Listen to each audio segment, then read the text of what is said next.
Ah, meow. Hi. Hello. Hi. Hey, there it is.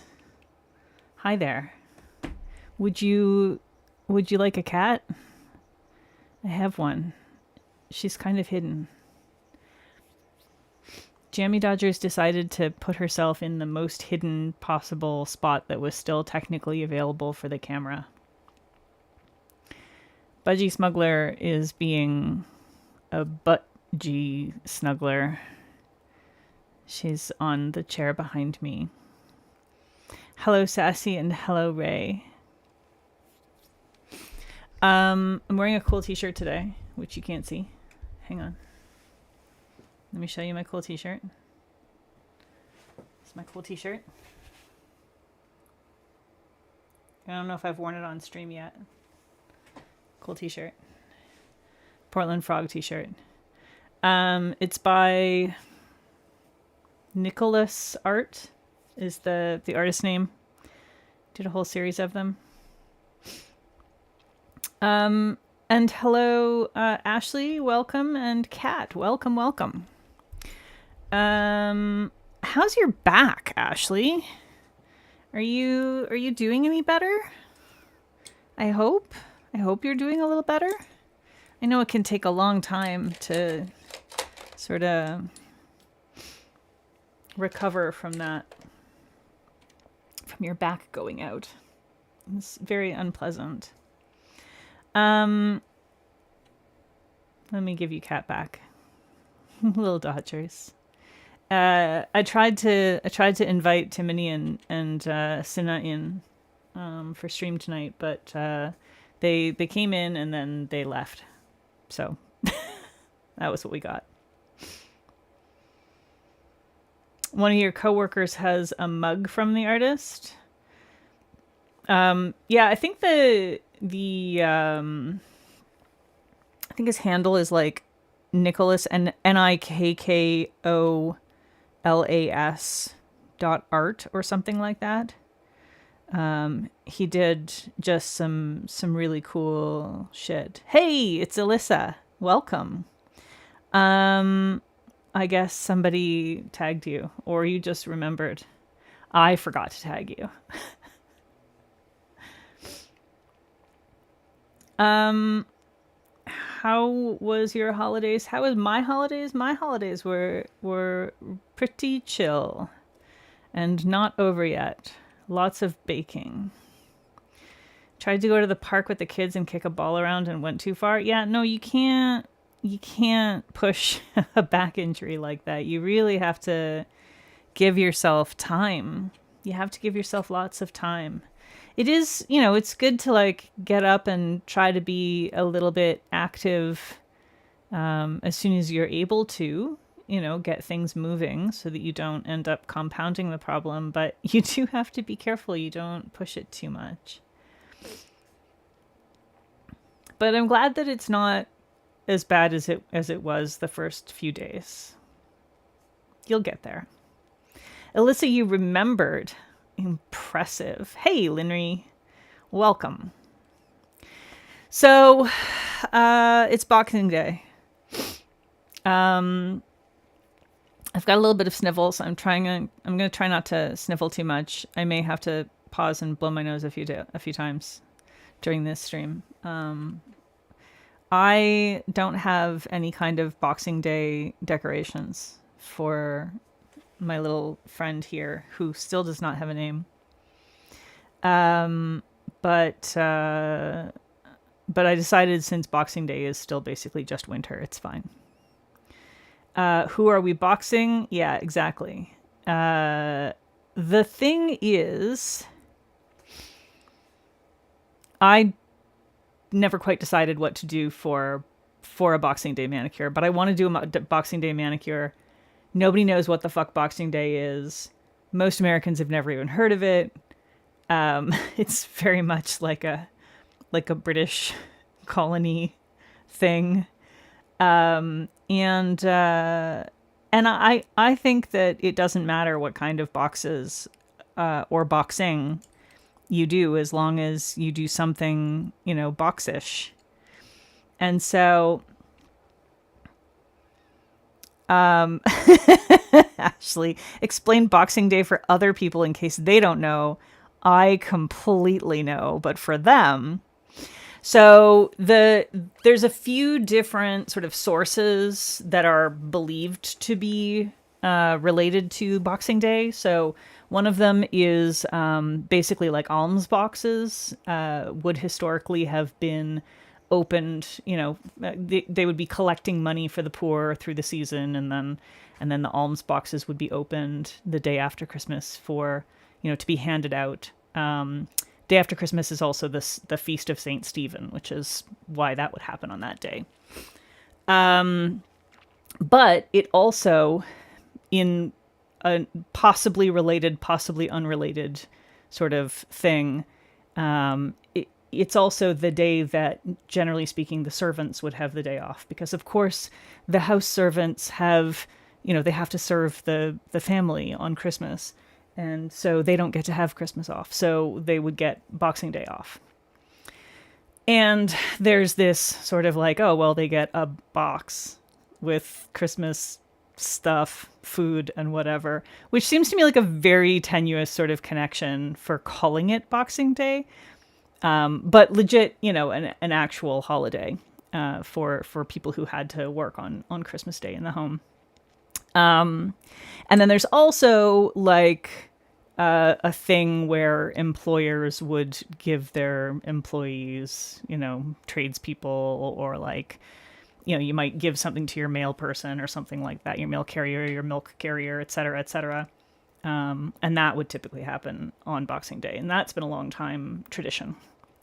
So it's a complex sort of thing.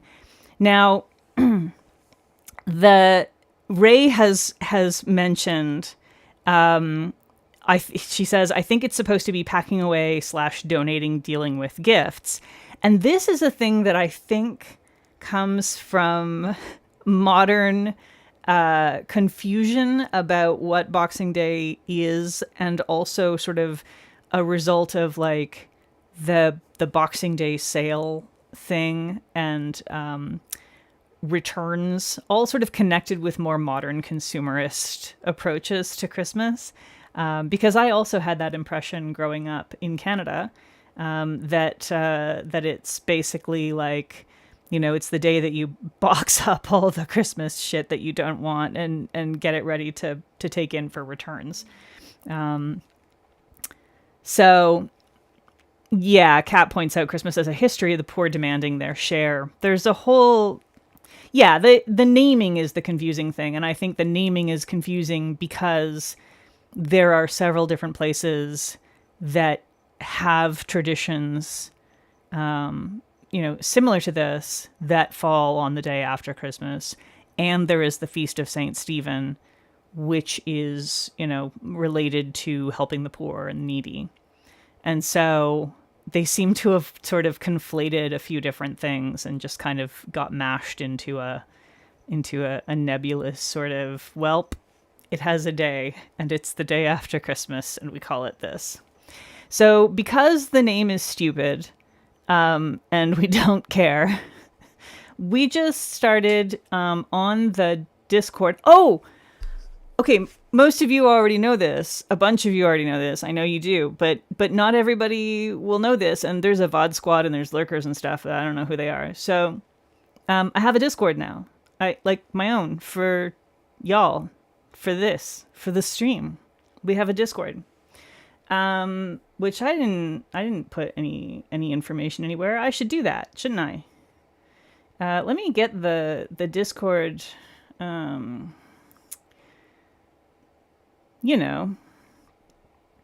link.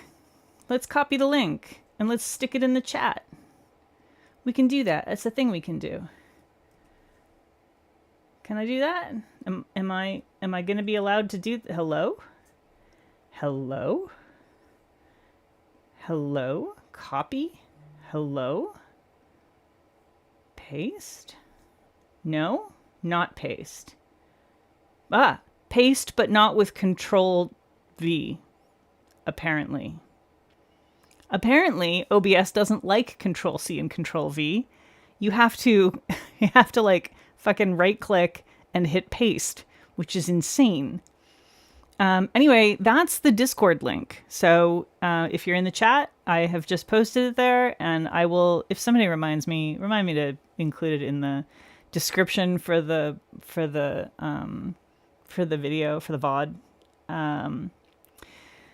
Anyway, we have a Discord now, and so we were chatting in the Discord about what I should do for this stream, and we decided that it should be a variety of boxes.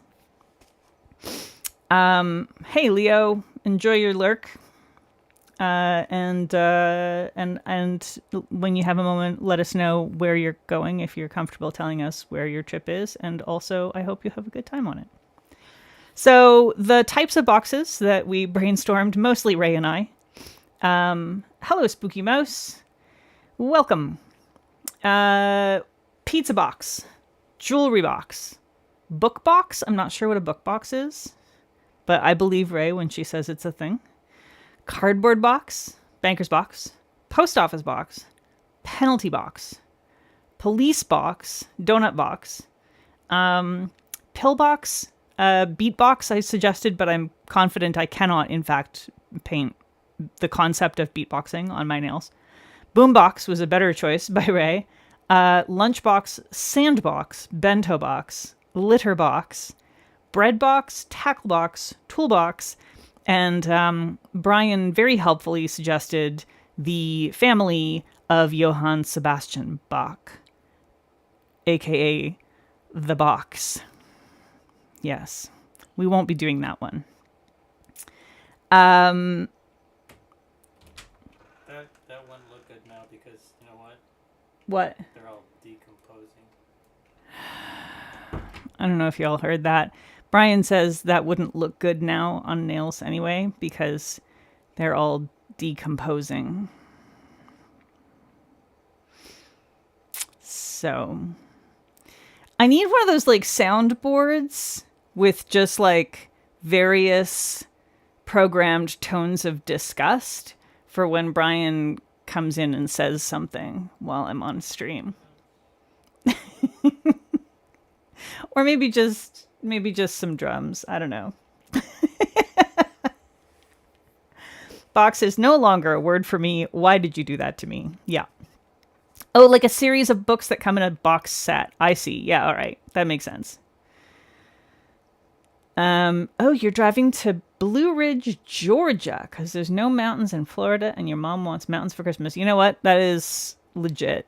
Mountains for Christmas? I get it. That seems nice. Took you a second to get it? Yeah.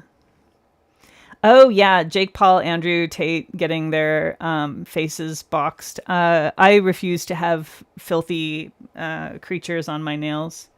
Y'all know I will happily paint all kinds of bugs and literal poop on my nails. Not that I applied poop to my nails, but I painted, pictures of poop with nail polish. I'm not disgusting. But I won't put their likeness on my nails. Absolutely not.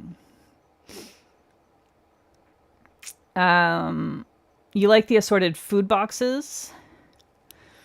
Yeah, I think some of them are fun ideas. I think, to me, the ones that stand out are like pizza box.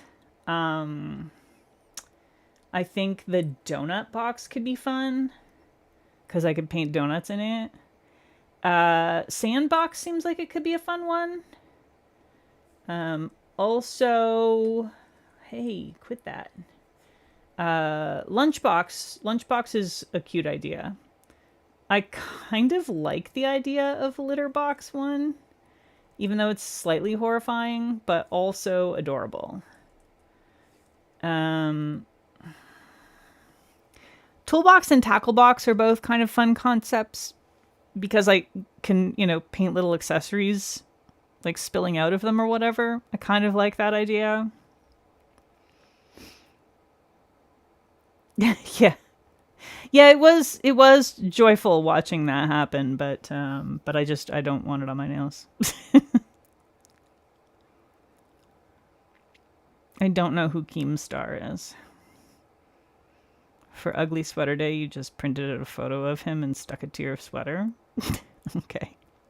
We didn't really have controversial guy du jour when I was a kid because the internet didn't exist. So it wasn't like a thing. Yes, the sandbox that is shaped like a turtle is still a box. In my opinion. And I say this because if you pointed at a turtle sandbox and you asked someone to say what it was, they would call it a sandbox. And if someone said, oh, you can go put that out in the sandbox out back, and you walked out back and there was a turtle sandbox out back, you would be like, that's the sandbox. So I would say yes, a turtle sandbox is a sandbox. It's still a box.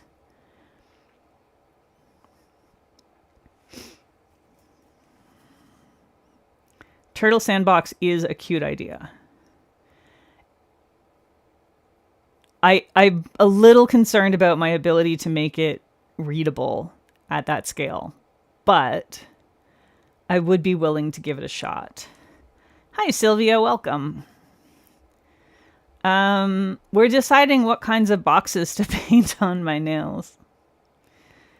So, okay. Now the other question is like, am I doing both hands? If so, the right hand has to be dead simple because I do not have great skill with freehanding. Yeah, I don't have beach, please. I have sandy polishes, though. I'm sure I can find something. It would be a good one, though. You're right. But yeah, so I'm going to a Boxing Day party, except it's going to be a belated Boxing Day party. It's going to be on the 28th.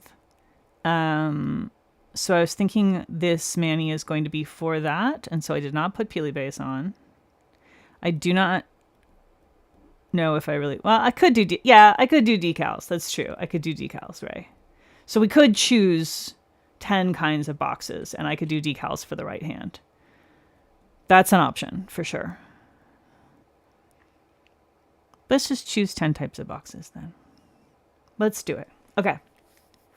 Pizza box, I think, has got to be a yes, right? I think... how do we feel about jewelry box? With, like, the little spinning ballerina. Dick in a Box actually kind of got suggested, but it got suggested not for this, but for... that it would have been great for, like, a smut stream, a BCB smut stream. Unfortunately, BCB has declared the year of smut to be over, and she's going bad romance for next year. But it would have been very fun to do a Dick in a Box Manny with a smut collection for sure. Jewelry box, I think, is a cute idea. 'Cause yeah, I can do the little ballerina. I don't think book box is going to make the cut. Cardboard box, maybe. Banker's box is a subset of cardboard box. So I don't know. That could maybe be a possibility. Post office box could also be like just a mailbox. A mailbox would be more... would be easier and I think more readable to do a mailbox. So that's a decent option.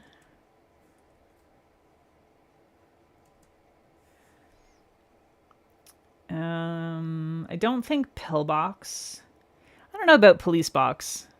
I feel like that takes it in a very different direction. Donut box for sure. Pillbox, beatbox, definitely not. Boombox, kind of fun. We have telephone box and police box on the list already. Popcorn box, no. A popcorn box is really just a popcorn bag that someone has decided to make a box version of, and it's not the same. They're supposed to be in bags. Penalty box, I feel like that. So that was actually in our original one. I'm not sure how to paint that in a way that is going to be readable without also having to paint a bunch of hockey players. Alice in Chains, Man in the Box. You like bento box, but you think it's because you're hungry. Yeah, I like bento box. I think that's a good option. Litter box, I think we have to do. I think we have no choice but to do litter box, and I think we have to have a cat in the scene. 1, 2, 3, 4, 5, 6, 7, 8. Definitely want to do sandbox. I think I definitely want to do lunchbox. I want to do like an old school, like kids plastic lunchbox. No free ads for Bezos. Bento box, yeah, okay, we'll do bento box. Tackle box, toolbox. Yeah, bento has a clear vision. Toy box, that's cute. We didn't have that on the original list. Box fan. Oh, clever. That's kind of a fun idea. I mean, it wouldn't look good, but like conceptually it's fun. Box fans are fucking ugly. But you know, some of these other boxes are as well. So that's all good. Yeah, bento box is lunchbox, but like it's not the same. They don't look anywhere near the same. Tackle box. Yeah, I'm leaning toward tackle box. I feel like I like tackle box. Ghislaine, hello, welcome. We're picking boxes, as one does. Boombox or bento box?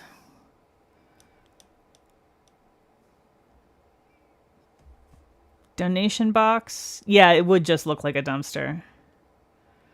You're surrounded by cardboard boxes? Yeah. No, we did not have pencil box.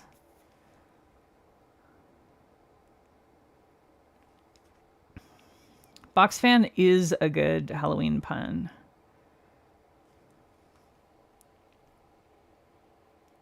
Takeaway box? Oh yeah, like the stereotypical like Chinese food takeout box. A box from Sneaks D-Stash. I kind of like the Chinese food takeout box idea.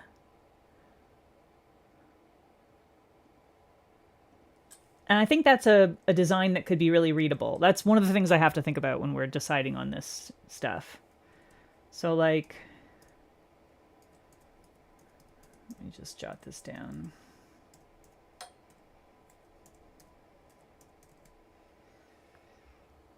Ooh, crayon box.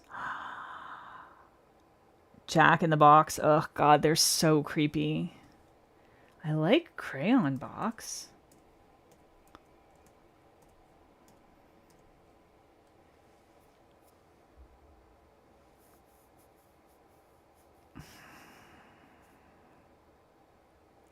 Okay.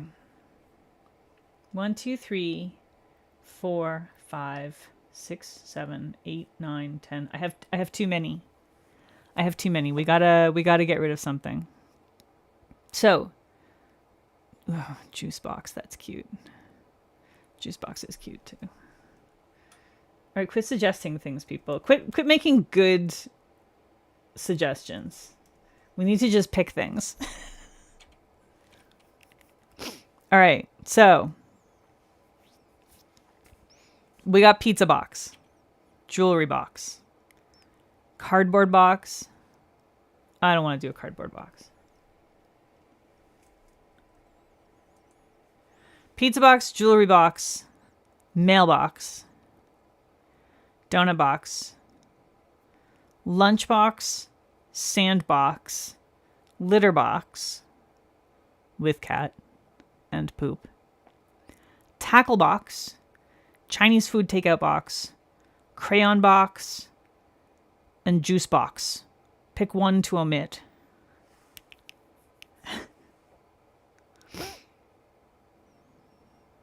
We're doing 10. We're doing 10 boxes. So which one of the ones that I just read off would you omit? I will read through them again. We're voting on one of these to get rid of. Pizza, jewelry, mailbox, donut box, lunchbox, sandbox, litter box, tackle box, Chinese food takeout box, crayon box, or juice box. Yes, the box will never be a word again.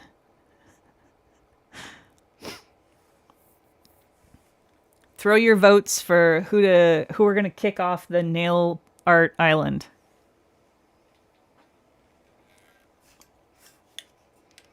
If I could have unlimited poll options, I would poll, but that ain't a thing.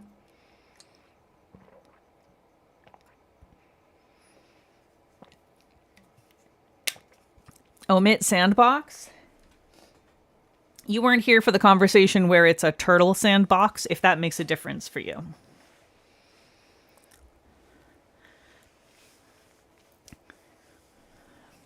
Pizza or donut, we got a couple of votes for, since they're similar to each other, which is valid. We got a couple of votes for lunch. We got to vote for I want some grape juice now. Yeet donut for difficulty? I don't think donut would be that difficult. Yeah, Ghislaine, I had a feeling that might make it a little more challenging to decide. Yeah, the tackle box readability might be a bit difficult, but I feel like I can make it work. Maybe. It might be real fucking hard. I don't know. My strategy for that one would involve having at least one well-rendered, like, fishing lure in the foreground to sort of sell the whole thing.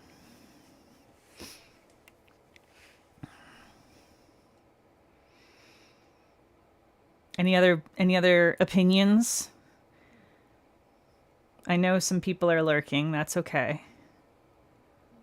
If tackle box get hard, you can turn it into toolbox. That's true.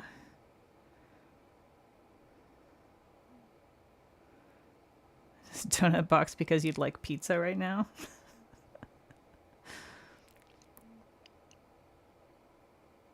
I'm like at the point where I basically only want to eat something if it's vegetables or meat. Something savory and like not sugar and carb, because I've had so many baked goods the last couple of days.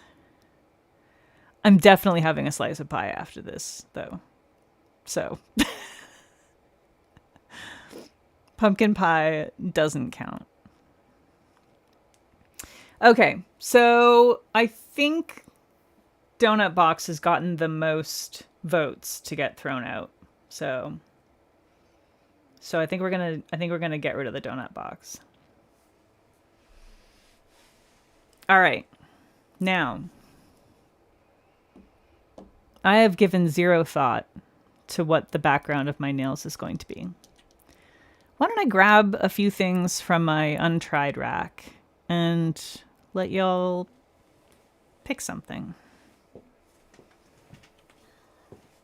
Here, you can have a cat while I do that.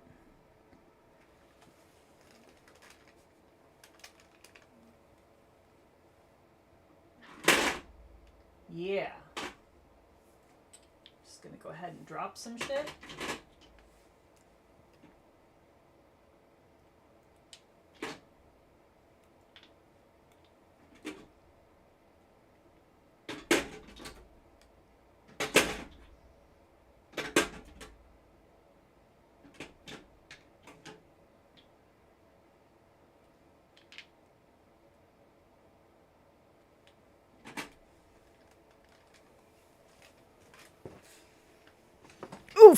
Budgie, why?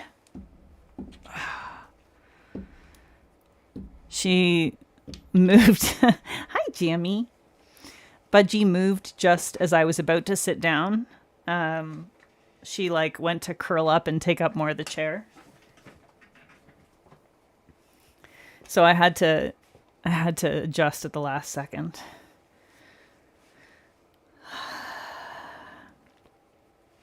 Pumpkin pie is a vegetable. It's true.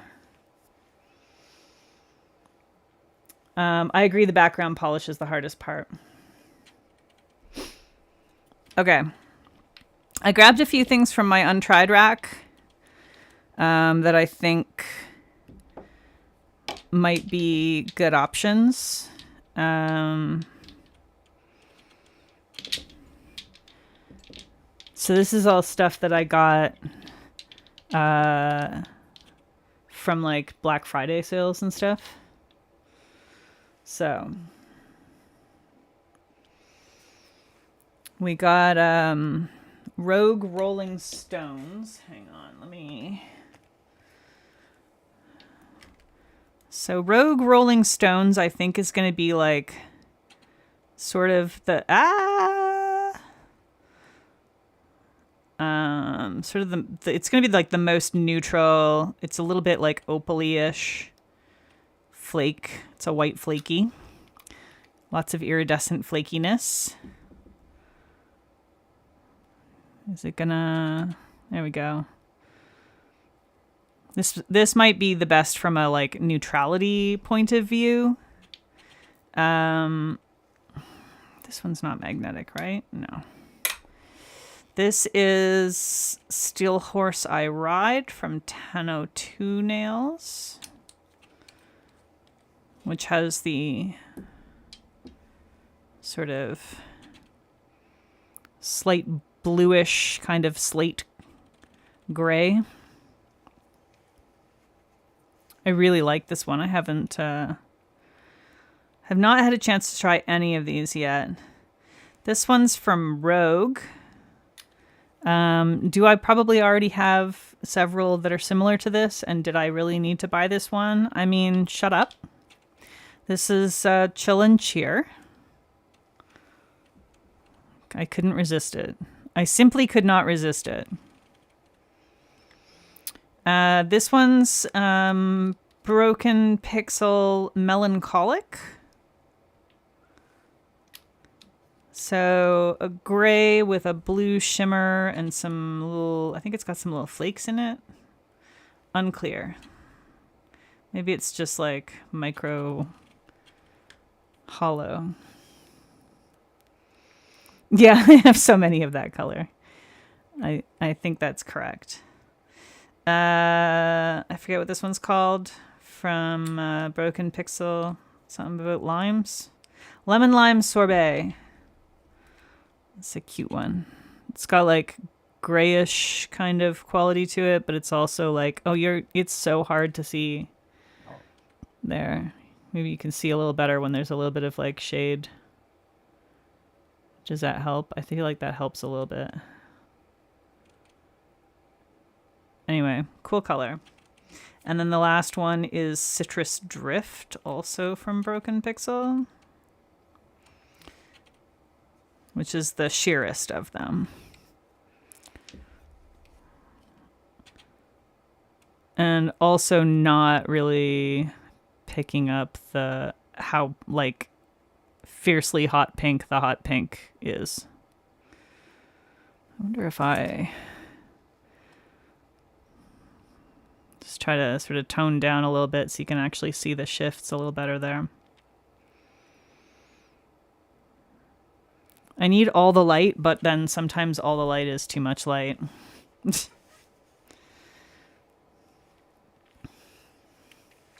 Exactly, Ray. The green base is almost always different. It's totally different from all the other teals that are green with a blue shimmer that I have. That shut up was personal. Yep. It is a really nice orange. I love an orange to begin with. I love an orange that does a pink shift. And this is like a really intense pink shift. So it makes me very happy. I wonder if I should maybe just dial that back a tiny bit. Maybe that'll help. Hello, Jules. Welcome. We're picking a background color for my Boxing Day nail art.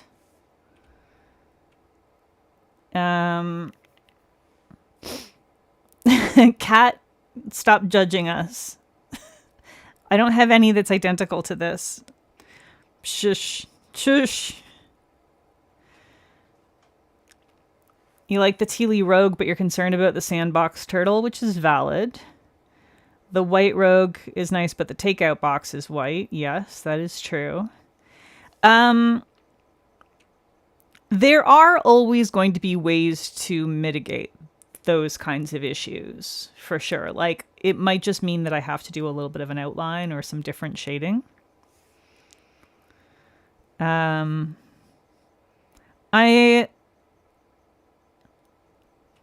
do kind of feel like one of these more like gray neutral ones might be better. Partly for that reason. Leo is pro gray. May, hello, welcome. Ghislaine is biased and voting for Steel Horse. I feel like it might have been, you swatched that set, didn't you? I feel like I saw it on you and went, ooh.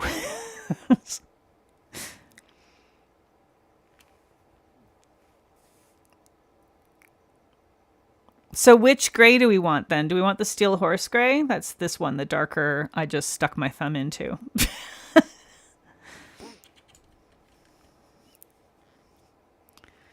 For fuck's sake. It would be maybe the easiest one to use as a background, just because everything else will sort of just stand out well against it. There's two grays. Melancholic is gray. It does have a bit of a sort of slight warmth to it, but it's definitely gray. This one here, it might look a little bit fawn to you.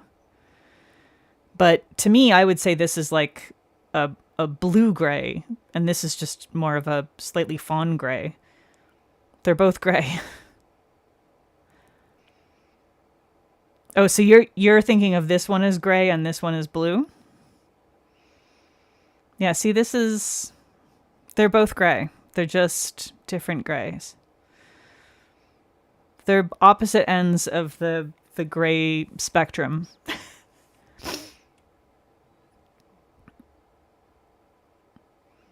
Steel Horse does look bluer on camera, but it is definitely a charcoal that has a slight blue, slate blue kind of cast. So you're voting for this one.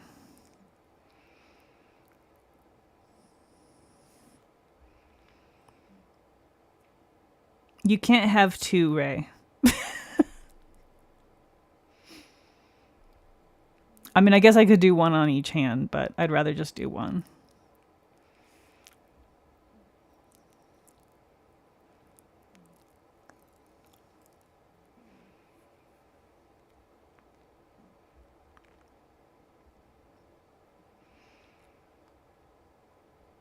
I was listening to you, Sassy. I was just trying to understand what you were saying with a delay.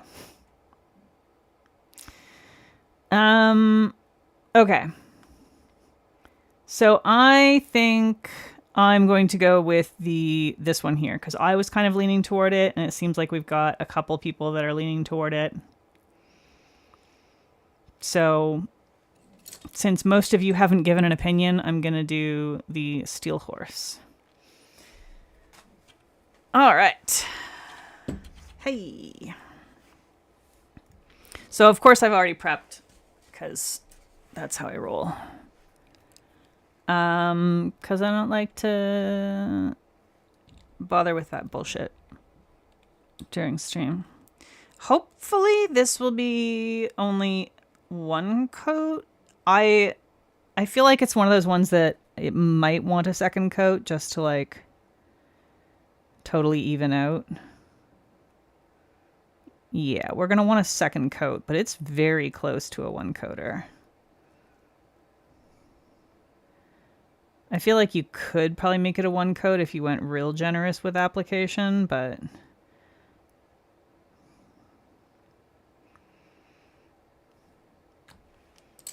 I don't feel like I need to do that. My thumb already picked by scraping it? Yeah, pretty much. Pretty much. Just saying I'm using your orange sticks that you brought. I have been finding them quite handy for this part of things.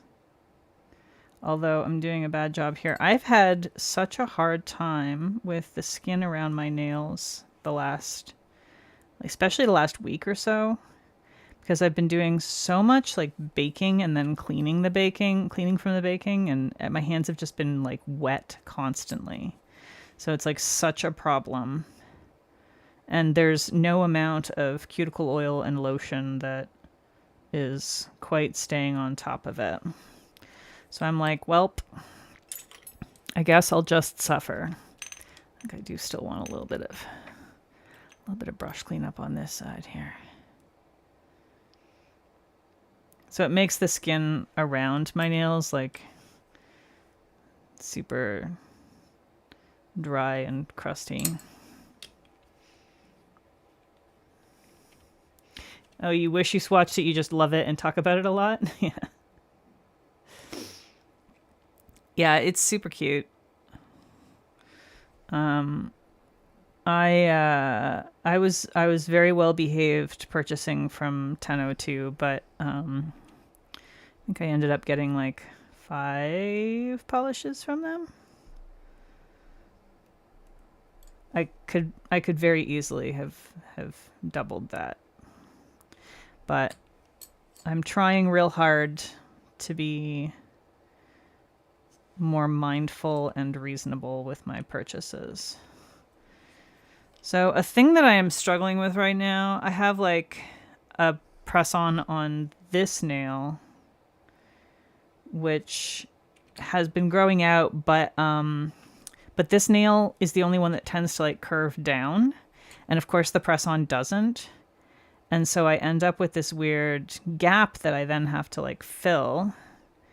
And so it's like this weird thickness at the tip that's really unpleasant, and it's very annoying. And I'm just about ready to be done with it, but I need my nail to grow up a little bit more because I don't want to have like total nubs on my swatching hand. Like, not that there's anything wrong with that, obviously, but I like my almonds. I like my almonds. I want to keep my almonds.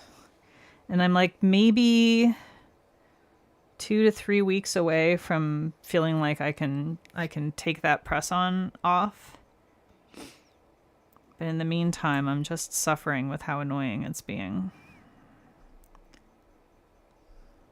I'm also doing an extraordinarily bad job of painting my nails tonight for some reason. So that's fun.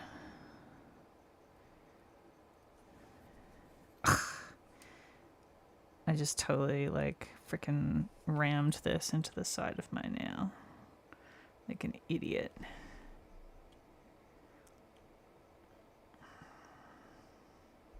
Anyway, yes, I am appreciating the orange sticks for like quick cleanup while I'm doing my nails to like get any bulk areas out, and then I do a brush cleanup if needed afterward. So it's been nice learning a new trick.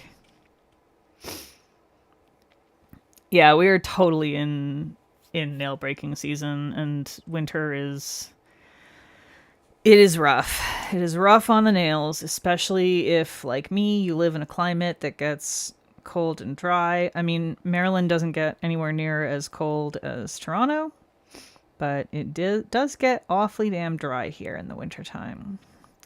So if you too are suffering from that kind of climate, oil, oil, oil. Uh-oh. Uh-oh. I can feel a potential sneeze incoming. Oh no. Not when my nails are wet on both hands. Honestly, this is why I never do both hands at the same time. Between the bathroom and the sneezing, I always end up with one or the other problem if I try and do both nails at one time. I'm sure it's psychological.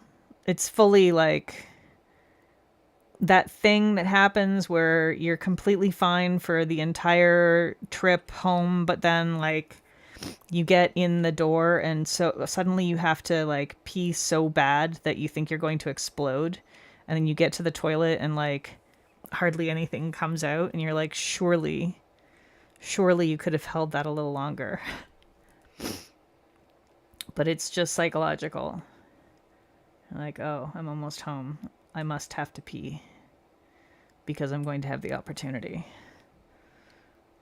I don't know. Maybe that's just me.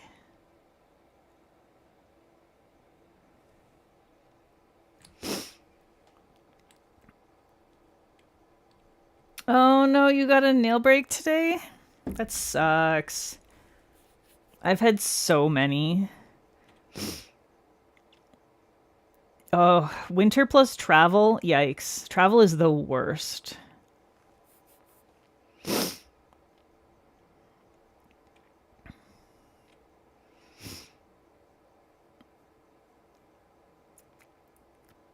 Yeah, I could get a different shape that's more sculpted just for my pointer size, but then I would probably never break my pointer again. Just, that would be the thing. I don't do both pants because I always have to pee. Yeah, legit.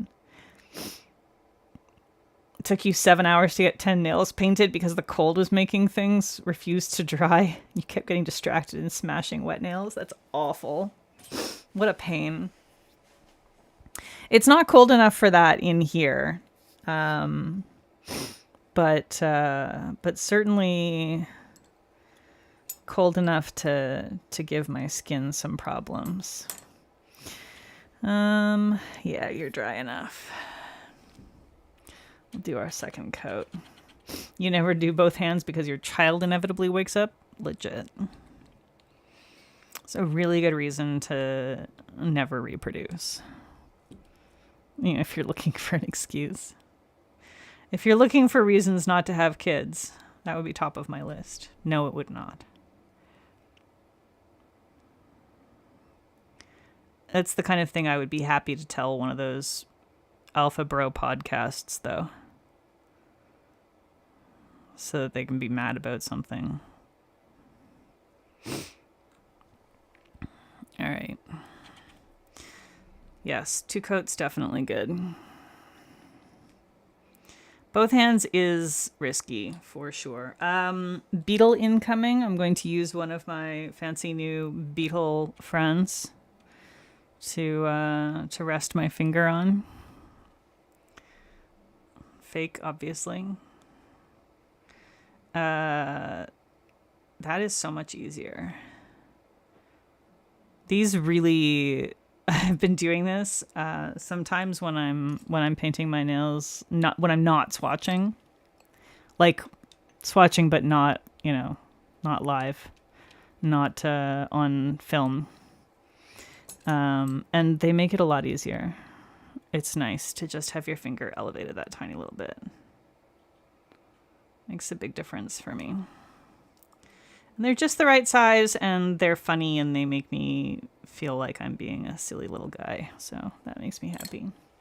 Beetle alert. You're packing D-Stash with naked nails? Danger. Danger.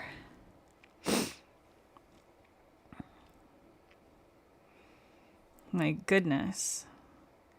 I've been doing a lot of baking with naked nails lately, actually, which is also very dangerous because there's so much washing involved. But, like, it becomes a choice, especially since I use Peely Base. It becomes a choice of, like, possibly losing a peely in your baking, which is not good, especially when you're baking for other people, or you know, risking breaking a nail. And while neither of those options is great,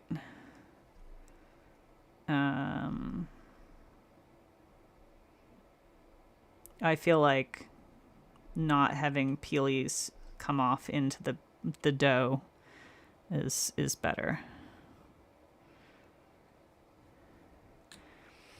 Now, you may be asking, but Peggy, why don't you just not use Peely Base if you know you're going to be baking? And to that I say, hush. Don't try to make sense at me. What the hell, man?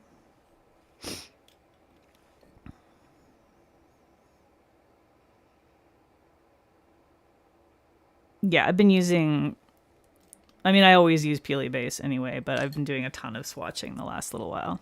I had a bunch of stuff come in shortly before the festive decorating and baking season began. So I have like 23, I think, polishes that I've swatched over the last few days.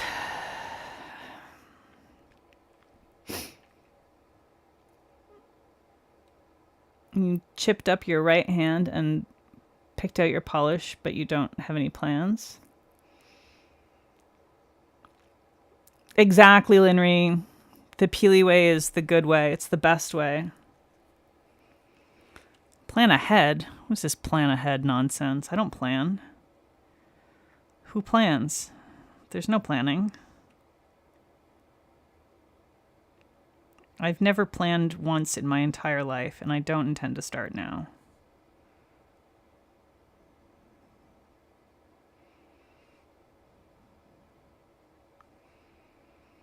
At best, I will brainstorm. I will come up with a concept of an idea, of a thought about a plan. That's the most I can manage. I will, of course, imagine every possible scenario that results in doom. But that's not the same as planning. That's just having anxiety.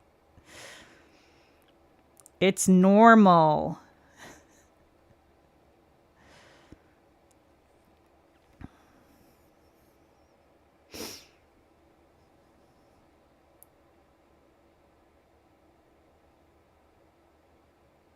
Okay.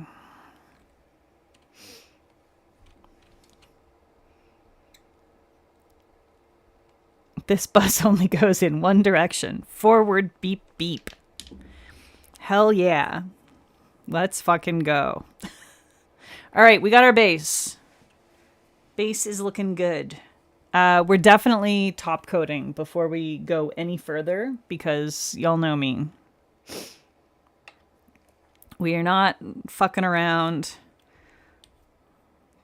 We are definitely going to end up having to do some stupid cleanup bullshit.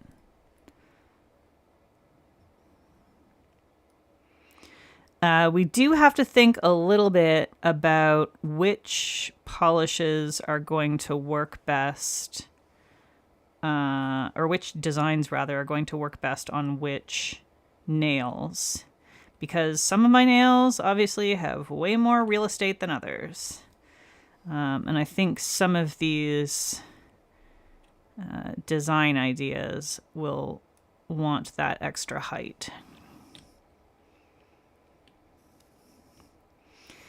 You'll just pick your polish off regardless? Yeah, exactly. Same. Last time I went, I decided to not use Peely Base on my dominant hand because I was like, oh well, I'm going to be doing a bunch of stuff, so I'll just use regular nail polish, and then I'm less likely to break a nail. And I swear it was like less than 36 hours later, I had managed to peel them off completely, which is ridiculous. It's free real estate. Yeah. Okay. One hand. I try really hard not to pick my cuticles. I used to. I used to be really bad about picking the skin around my fingers. Not my actual cuticles, but I think that's probably what you mean. Yeah, I used to be real bad about that. And I still struggle sometimes, especially with my right hand. I try very hard to use lotion and oil instead. Every time I feel something that I want to pick at, I'll like try and either, nip it, or what I actually do a lot is use an emery board to like file down the skin when it gets really rough, especially in the wintertime. Because otherwise I will definitely just end up with alligator skin that I am constantly trying to pick at. And that's not great. Especially in baking season, I will do that because my hands are wet so much. So I'll take a rough emery board. I did that earlier to this area, which gets very calloused and then dries out and gets super rough, and then I will pick at it and I will cause myself all kinds of problems. It's an issue. I also get a type of eczema on my hands. Most often it happens in the coldest, driest part of the year and the hottest, most humid part of the year. And I'm not sure why, but it seems to be real common for me to have flare-ups when it's extra humid or extra dry. And so when I have that, it gets really rough as well. I get the bad alligator skin. Okay, so let's look at our design list here. So I think jewelry box, we might want to be a little bit taller because we want to have space for the ballerina. Although it sort of depends how much. We said we're going to take out donut box. That was the one that we decided to omit. Let's see. Litter box, sandbox, Chinese food takeout, crayon box. So crayon box, juice box. The simplest things I think will be okay on the shorter nails. Like really recognizable, super simple designs. Because I can't sort of screw around with the size as much. What do we want in my thumb? I'm kind of feeling, what if I did sandbox on my thumb and have it, instead of having this be up or this be up, have this be up? And so it's like using like landscape mode.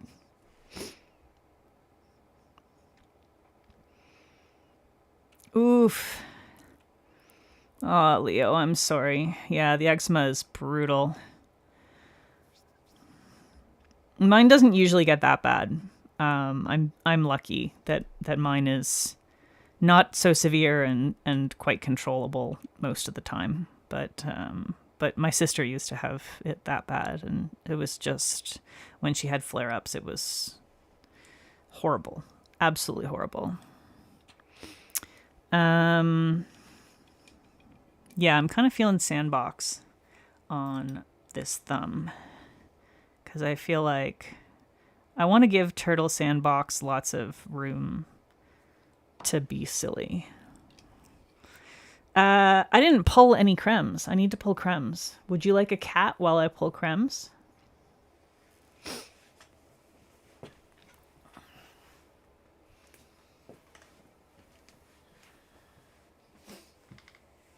Okay. We're definitely going to need some green for the sandbox.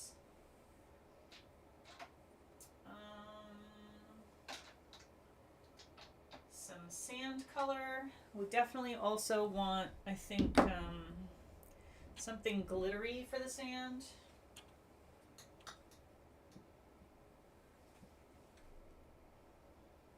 I need to think about that. We're for sure going to need white and black, obviously. What else do we need? We need some red, for sure. We need, I don't know, man. What other colors do we need?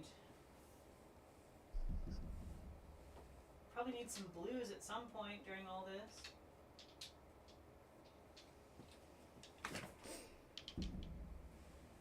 Did I grab a yellow? I didn't grab a yellow. I need a yellow. Alright. I gotta decide what I want to use for sand. Yes, everyone either had the Turtle Sandbox or had a neighbor that had the Turtle Sandbox. It's a universal experience, the Turtle Sandbox. Yeah, we're going to need pink for the ballerina box. I'm probably just mix gray. I'll probably want an orange and a pink. Hang on.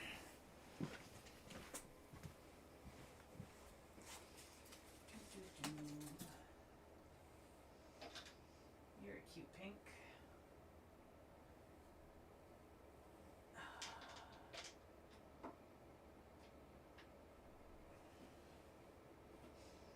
And orange. Might want that. That's probably okay for the moment. I do have to figure out what color I should use for sand, though. I had the Turtle Sandbox and I was real cute about it. Literally everyone was real cute about it. Cats and Crumbs need to be a nail polish brand. I would definitely get it confused with all the other Cats brands, though.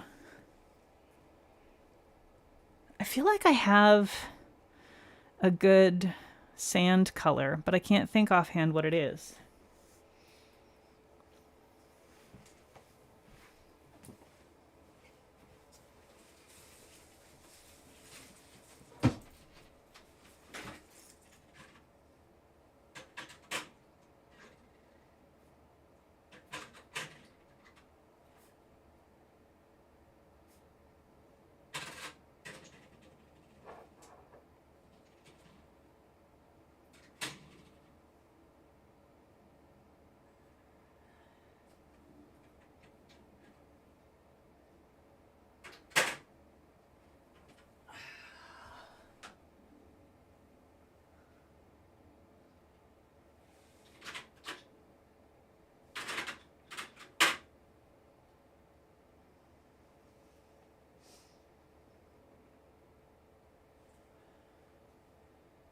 Have like an Arcana or something? It's got green in it. Ah!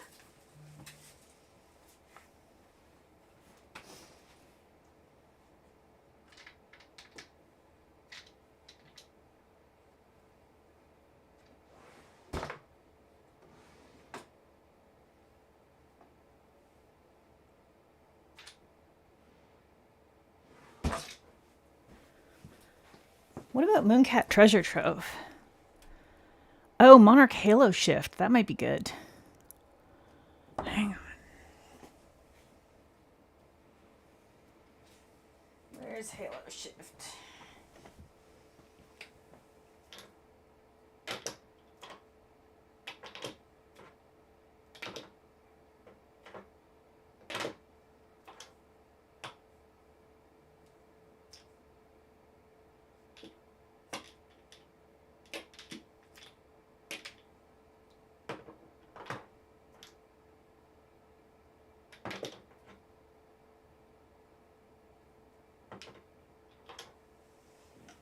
Halo Shift over, I know it looks real orange in here, but over browns might do the trick.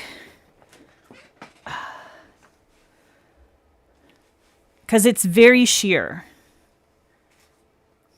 So like if we had that over some mixed browns, it might do the trick. To give it some glitteriness. Let's do a little testy test here. Do I have a brown already swiped out for some reason? No. Yeah, I don't have Beach Please. Ooh, Arcana Mushroom Trip Through the Woods. Maybe. Maybe.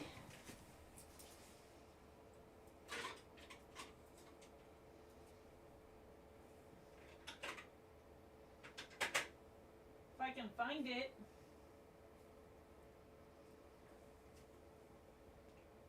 I rearranged everything recently and now I can't find anything anymore.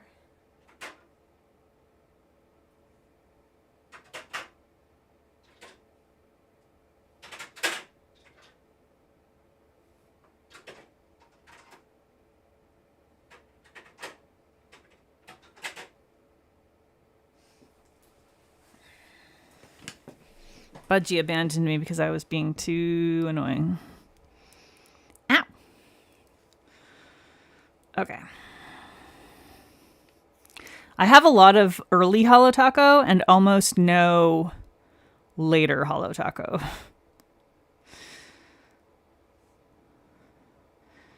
All right, so obviously I won't use chai by itself, but I'm gonna put... The cat doesn't like us? What do you mean? She loves us. Oh no, that's just her face.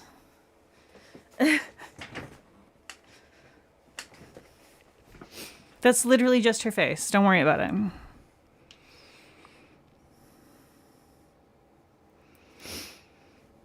Night, cat.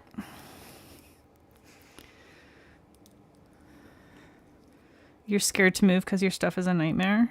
All right, this is not actually the colors that I'm going to use for the sandbox, but just to get sort of a rough idea of what these different colors will look like over top of browns. They're going to have to be super desaturated to get the right look, but it'll require some mixing because I don't have the exact right color for sand. Okay, so... that is Halo Shift. Put a little bit over this as well.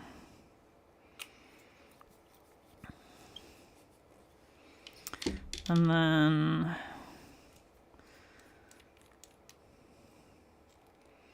I've got Mooncat Treasure Trove. Hello, there's a Phorid Fly. And then I've got a Trip Through the Woods. I kind of like Halo Shift because it actually lets more of the color through. Although the Treasure Trove would also work for sure. And that one's magnetic, so I could...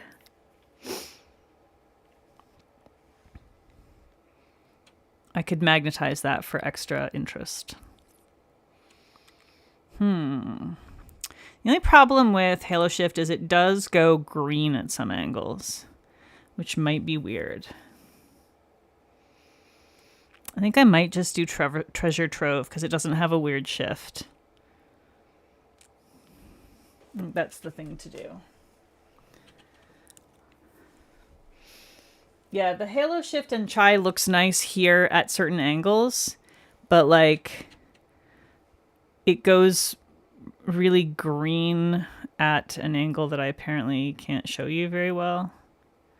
It goes super, super green. There.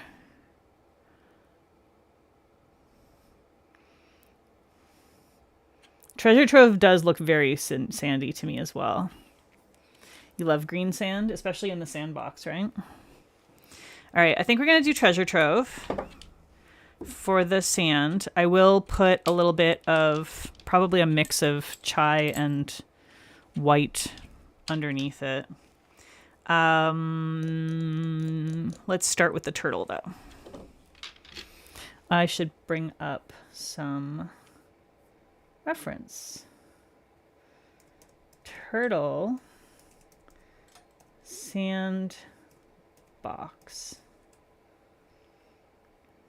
Literally, they call it a sandbox. So I feel like that should really end any possible debate about whether you can call it a sandbox. Let's open image.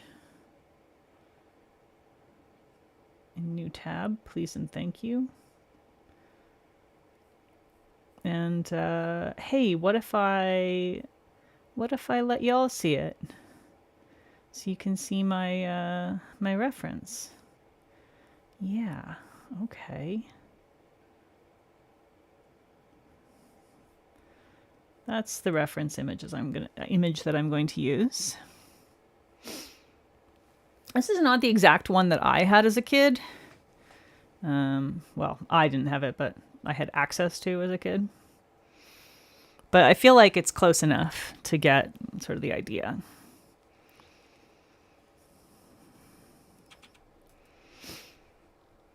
Ugh, come on. Ugh. Of course, as soon as I try and squeeze hard, I'm gonna mush this a little bit here. Yeah, algae control in an aquarium is rough. We've had the serious aquarium woes over the last few years.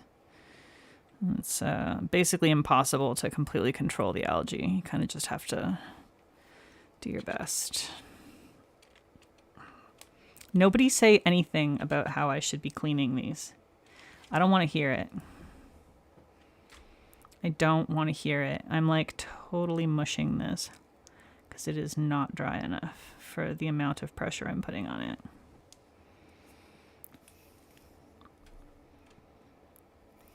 Don't do that at home, okay? I'm a professional opener of things with my teeth.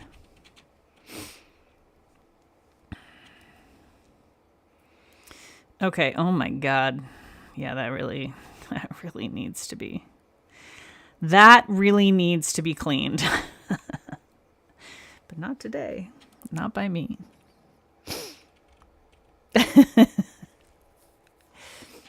You can tell Ribby. I don't care. Nobody can make me do what I want, what I don't want to do. I clean one every once in a while, and I've cleaned enough for 2025. That's my opinion. Okay, so turtle sandbox. I wanted it just a little bit lighter and brighter than Monstera on its own, or green screen on its own, rather. So let's go ahead and get the head in there. And the head is kind of big. And then one of the arms is going to be like this. I want it to look a little bit more turtle-y than the actual turtle box does, I feel.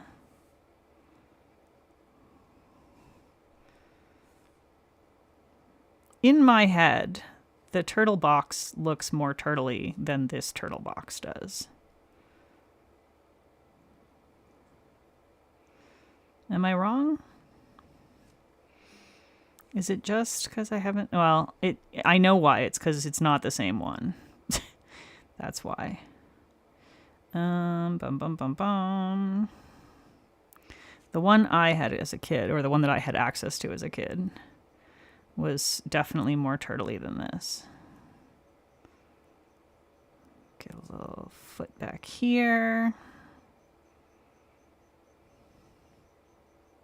I might actually be thinking of a dual purpose. There was like a swimming pool that you could also use as a sandbox that looks a little different from this, but kind of similar, and that might be what I'm thinking of.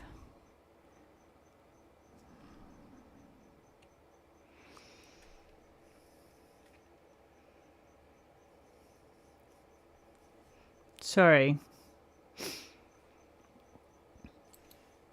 Yeah, I feel like, oh, we got a budgie on cam.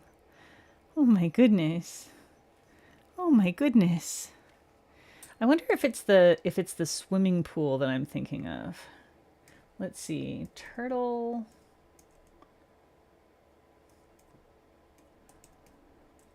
pool. It's more of a wading pool.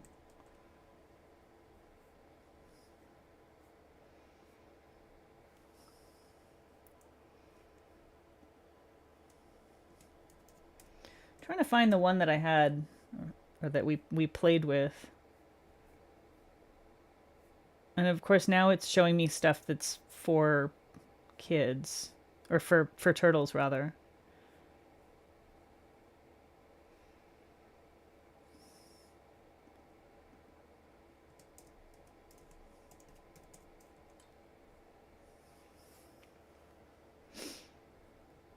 Yeah, I can't find anything that looks like the one I remember.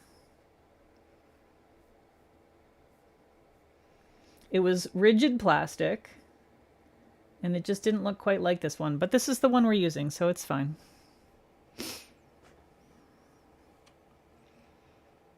The focus makes Budgie look green. Poor Budgie.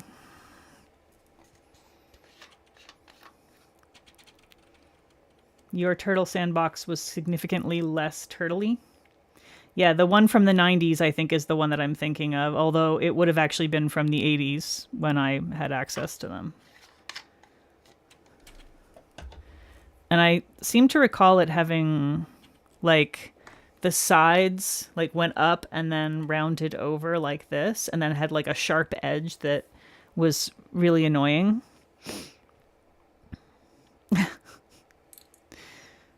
Doesn't make it sound like an improvement, but it was cuter, I think.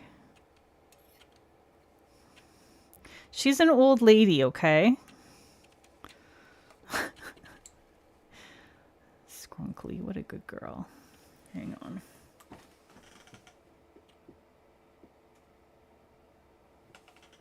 That's a little better. Just going to adjust the shape on this turtle pool a little bit. We can just enjoy gazing upon Budgie and Jammy.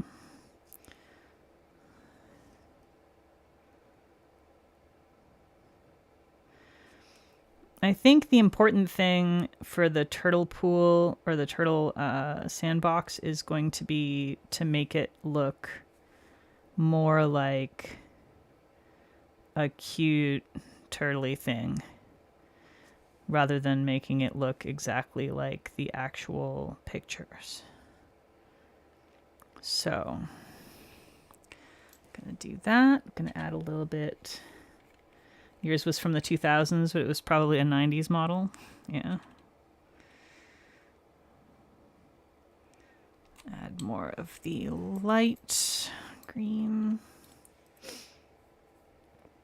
Such good kitties. I love my sleepy old ladies. They're so old.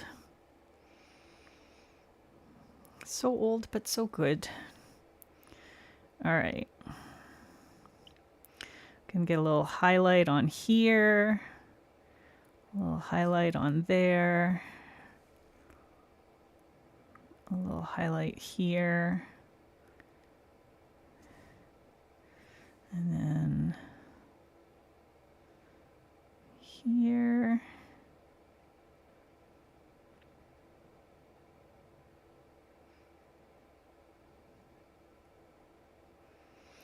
And then I think,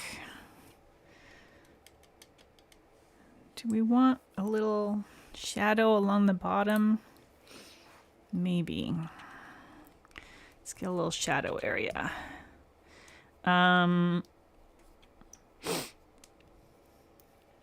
Okay, kids. Color theory time.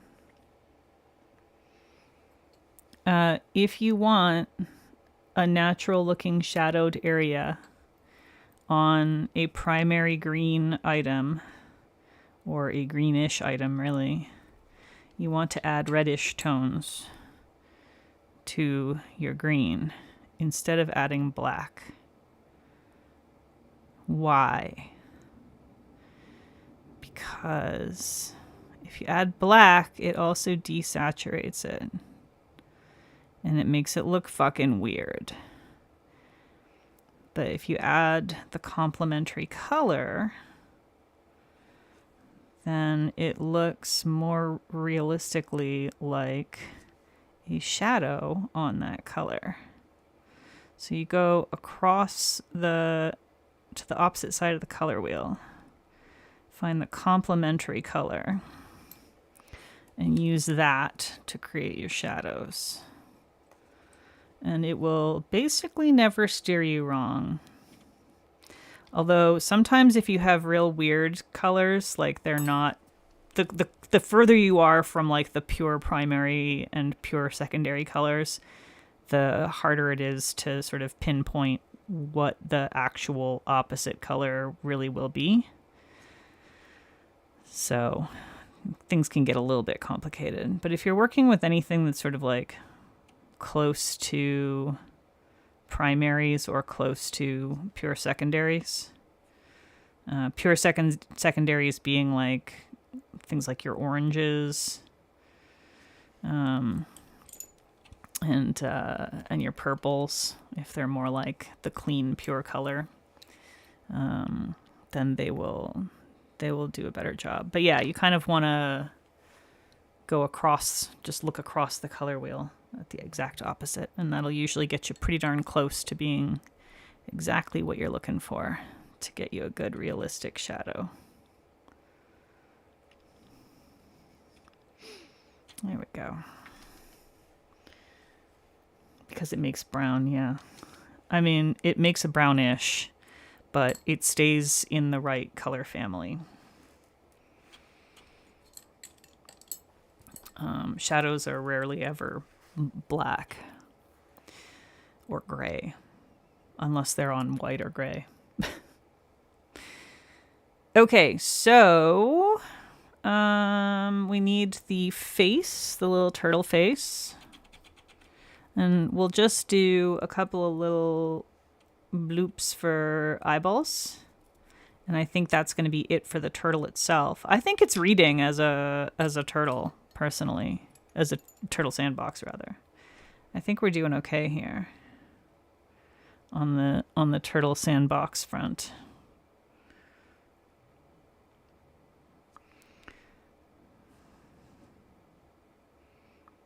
You can't make me use a dotting tool. I won't do it. Except when I will. But today is not that day. At least not for this thing.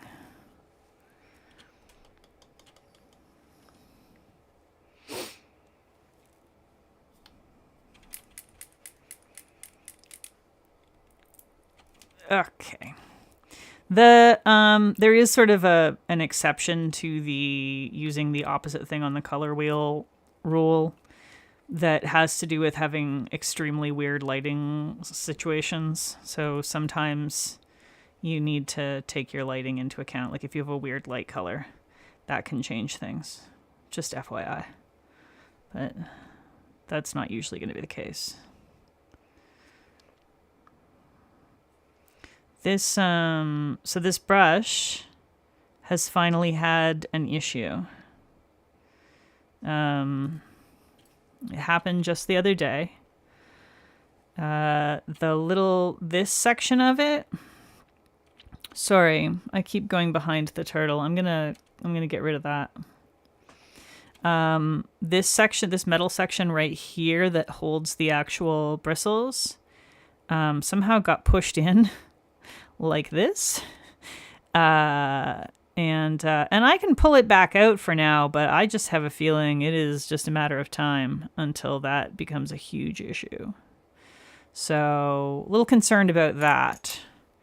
I don't know. I might drip a little bit of very thin glue in there and cross my fingers like some crazy glue. Just cross my fingers that it holds it and doesn't cause any problems. Yeah, it turtled in. Exactly. All right, so I don't want to use pure chai for this because I feel like it's a little too saturated. What I want to do is add a little bit of black and a little bit of white to it, because I don't want I don't want it to be significantly darker or significantly lighter. I just want it to be less saturated. So again, with the color theory, my goodness. So adding black and white to sort of get it a similar brightness level, but with just a little less intense brownness. Nice. That was good.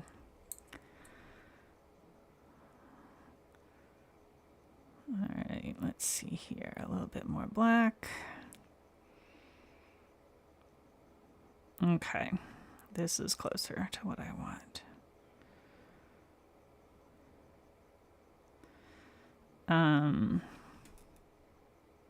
It's subtle, but it's gonna make a difference in my brain, even if it doesn't make a difference to anybody else. And really, that's all that matters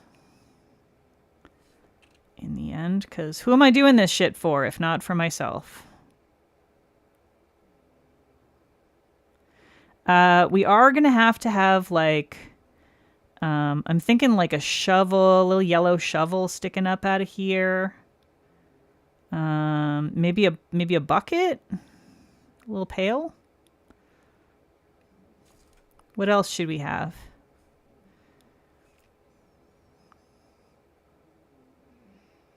Probably going to have to let the base for the sand dry for a little while before I add the magnetic or the toys. So we can move on to the next nail. But I feel like I've got a pretty good start to a turtle sandbox here. Do I have a gold reflective topper? No. No, I do not. But I think what I'm going to do is I'm just going to like thin a bit of this out and use that. I think that's going to work really well. Okay.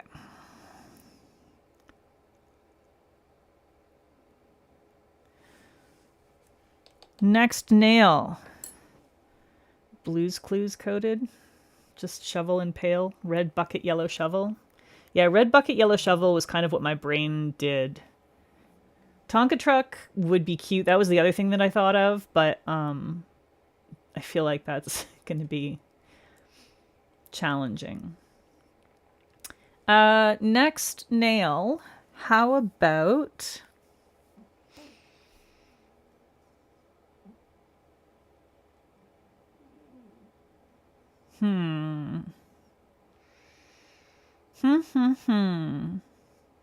Let's do a lunchbox on this nail.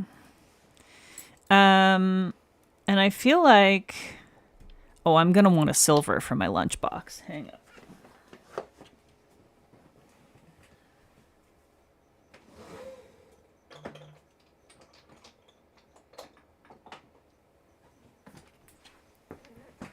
Definitely need a silver for this. I feel like this needs to be like red, like a primary red with some kind of design on the front.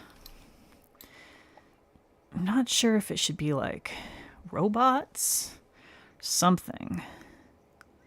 It's got to be something fun and cool. All right, so we go. You know, Peggy, if you were smart, you would start with white. Let's do that. Let's start with white because it's going to make my life so much easier.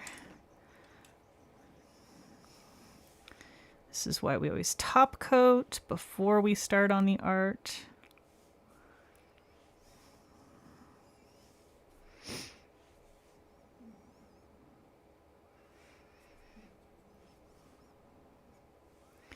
Okay. Start with a layer of white. It's going to make my red pop better, and it will give me a better background for whatever else I end up doing on here as well. Fireworks again? Are you serious?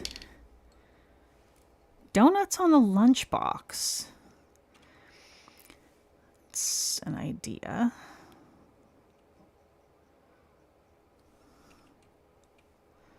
Could be a food-themed lunchbox. I feel like most of them when I was a kid were like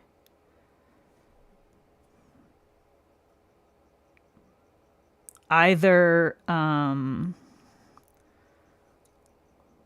like popular TV show or product line sort of tie-ins or knockoffs of those. So like, you know, you'd have like G.I. Joe lunchboxes and the Smurfs and all that kind of stuff. That's always what I think of when I think of lunchboxes from that era.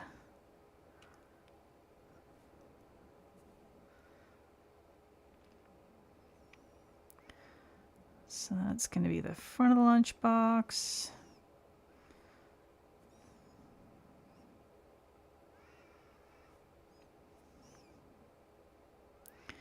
And then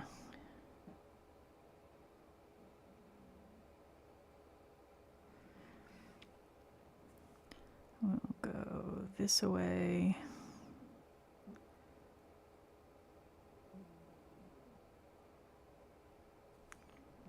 I'm going to need to thin that a little bit for sure. You have a Holly Hobby lunchbox from your grandparents? That's adorable. Pippi Longstocking, my goodness.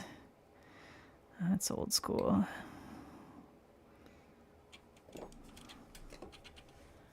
You went to go make pizza? Pizza good. I approve of making pizza. You should probably bring me some, though. I haven't had proper food.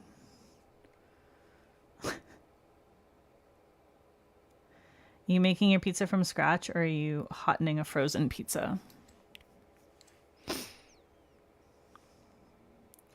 We got one of those pizza ovens, like a really nice pizza oven, a while back, and I think we've only used it a couple of times. And we should really use it more often because it's awesome. And it's fun, actually, for like when you have company over and everybody has different tastes. You can make just like personal sized pizzas, make a bunch of crusts, and then just have a whole lot of different topping options. I freaking went a little too hard on that bit.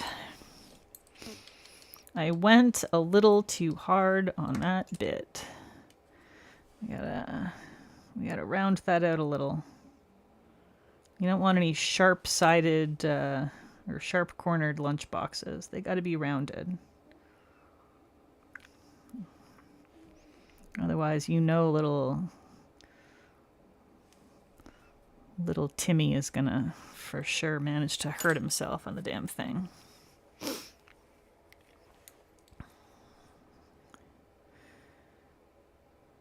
Okay, now it's gonna have the little like the handle that goes up and then down here. And part of that is gonna have the silver over it, but then also it needs this like thicker part here. Because there was like that plastic handle. At least when I was a kid, these were wire handles, and then it had like a round plastic thing, like a tube around that one part. So that's what my lunchbox would have looked like when I was back in the dinosaur days. I don't know what they look like now.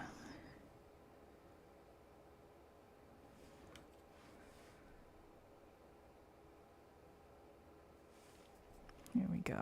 Okay, so that's going to be the shape.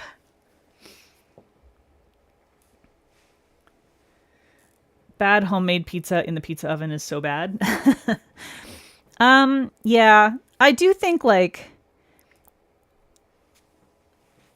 if you sort of just try to keep it simple, like I do like a basically like the Napoleon style like sourdough crust.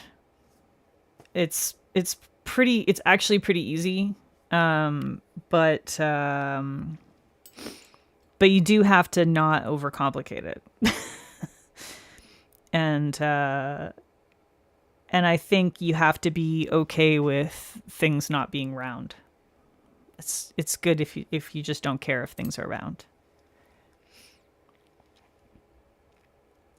Okay, we're gonna let that dry a little bit while we move on to jewelry box. Now, jewelry box, I might need reference for that. Let's see. We want a jewelry box with a ballerina, so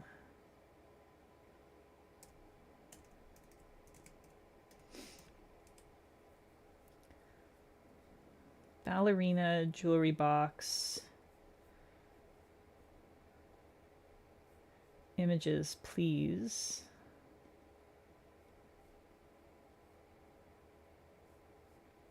From Straight On. Open image in new tab. Okay. So we're definitely going to have pink background. And I think we're not going to be able to do the entire, well, maybe we can. Maybe we can do the entire thing. It just would have to be real small.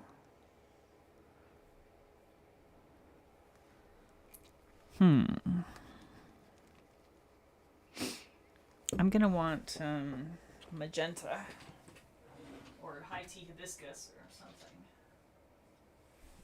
Yeah. High tea hibiscus will be good for the inside of this, I think. Okay.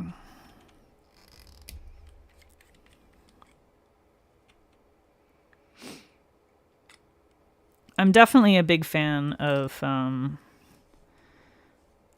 homemade pizza. I tend to be pretty picky about pizza in general. And so I like being able to just do it myself. But also, yeah, like there's a certain amount of like practice and shit. I have definitely fucked up hard. It's never really tasted bad, but it's definitely been a fucking wreck for sure.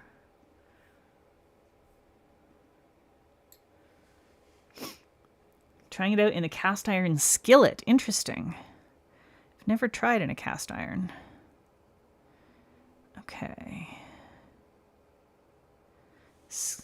I'm trying to imagine doing it in a skillet. I can see it working though. Like, I mean, I assume you're putting the skillet in the oven.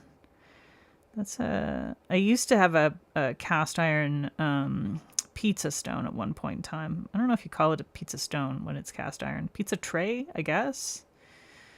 I don't know. Anyway, I had a cast iron one of those. Liked that. Fucking heavy though. Holy shit. Unreasonably heavy. But having a dedicated pizza oven is kind of nice because it gets hotter, and like it means that if you manage to get cheese all over everything, you don't have to, take your entire stove out of commission and fucking clean the damn thing. It's much more manageable just cleaning the one smaller pizza oven for sure. Okay. All right, so that's going to be like the outside.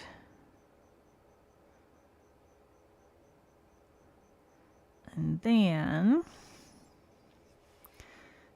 the lid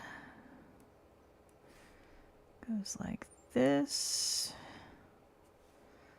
straight up.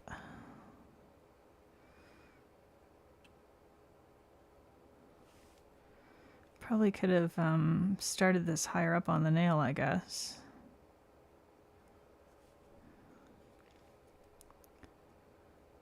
But whatever.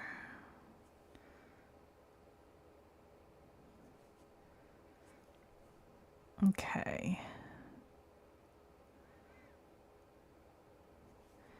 In fact, I definitely should have. Let's just take this a little bit higher. So we're playing some perspective games here,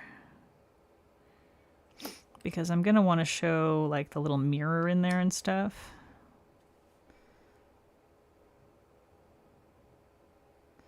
We'll get there. We'll get there. Yaneli, hello, welcome. And welcome back, Maymay.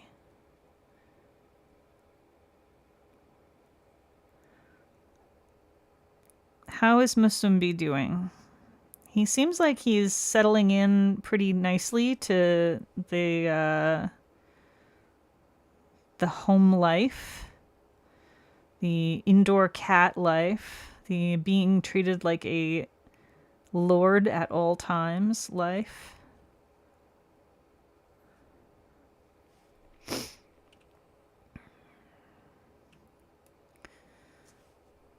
All right. So there's that, and then there's going to be this area here. I know it doesn't look like I'm doing anything reasonable right now, but I'm working on it, okay? I'm working on it. I think I'm actually going to want that to be like higher up there. Is that going to... Yeah, I think the perspective works for that. Because we're not going to need to have too much of that showing. Yes, I am muttering to myself. It's fine. Okay, let's add some magenta to this. And a touch of red as well, I think.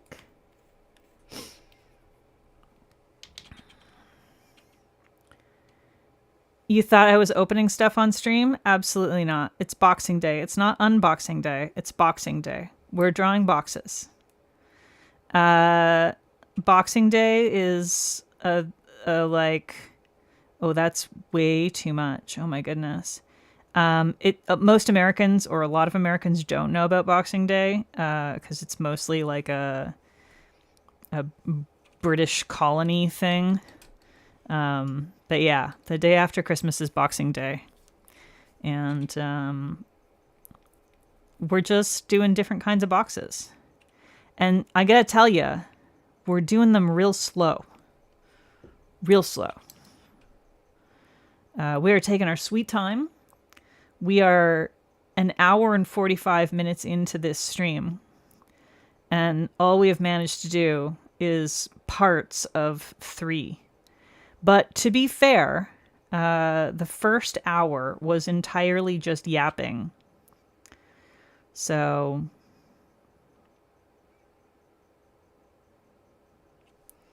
I feel like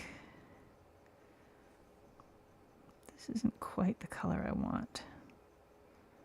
But I'm not sure if I really want to fuck around with adjusting it more. It's fine. We'll just go with this color.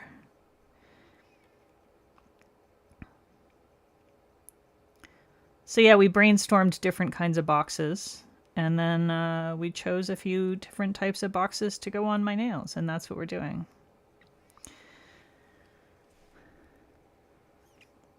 No, you're a bunch of filthy rebels. You were a British colony, yes. But I don't think you can really claim that so much these days. All right, I think I want to section off a little bit of this and add a little bit of white. We're going to do the same trick we did before, where we added a bit of white and a bit of black to try and desaturate slightly, while also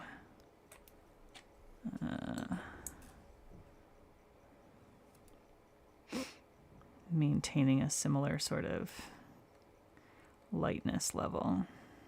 Oh boy, I got a hair in there.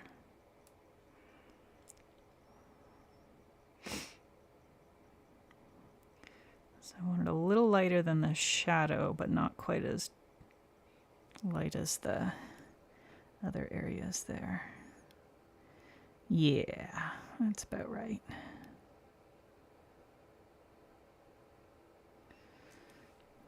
I feel like this is more like what I want for this part.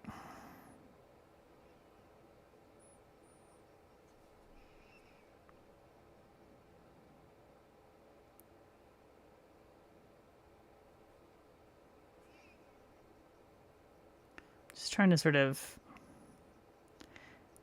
get a little bit of a 3D vibe without having to do a completely stupid amount of work to get there. And I might just be doing a stupid amount of work to get there. I don't know. But I'm trying, y'all. I'm trying. Y'all know we ride the struggle bus here. That's how we roll. All right, I need a little bit of thinner. Yeah, the fact that y'all kept the Imperial units and left and like got rid of almost everything else is hilarious to me. It's extremely funny. You have Googled it and you are no longer ignorant? Excellent. Well done. Good job. We did have a whole discussion at the beginning of stream about the muddled origins of Boxing Day. But the important thing is we paint in boxes. That's the main takeaway. We're painting boxes. All right. I want another layer of the light pink on the front because it did not... I should have put white under it like I did for the lunchbox, but we'll be moving back to the sandbox in a moment, I think, to do the next bit of that stuff. Okay. So, sandbox. The next thing I want to do is add some magnetic to the sand itself, but I don't want it as thick as it actually is in the bottle. So, and I think I want to do, velvet here for this. And we're kind of just gonna do some blobbies. It's still a little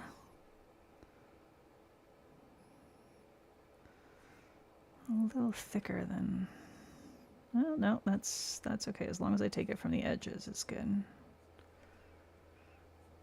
Just want to make sure I'm getting a thinned version of it because I don't want like the full force of the treasure trove. It's a lot. It's a beautiful polish, but it's a lot. Okay.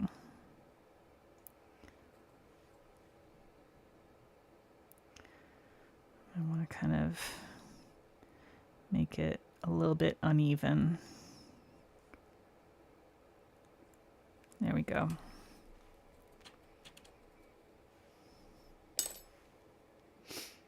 So there's our sand. We still need to, once that's dry, we'll go back again and put some a shovel and a pail on there.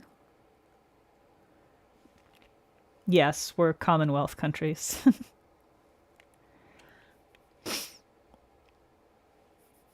You've decided on a gray glitter Crelly Manny. Which one are you doing? Is it one I would know? I love me a glitter Crelly. Really, actually, flaky Crellys are where it's at for me, really. But I like a glitter Crelly too. I always find them fun. Even if I often find them a little bit too annoying to wear. They're fun to look at other people's glitter Crelly Mannies. All right, so there, that red is so much brighter over the white. Hell yeah. Okay, so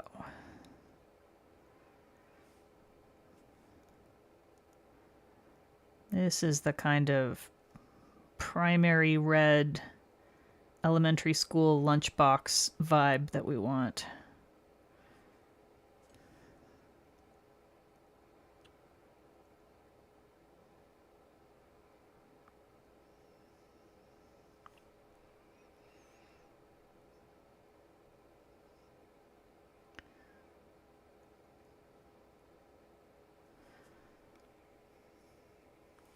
G&G Kiki the Koala.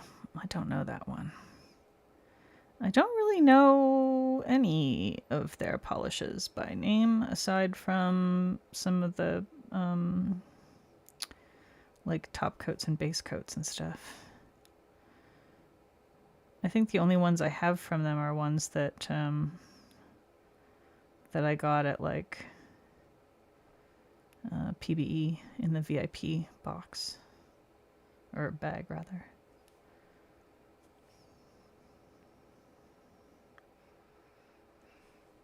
I'm ending up making this a little bit too wide there.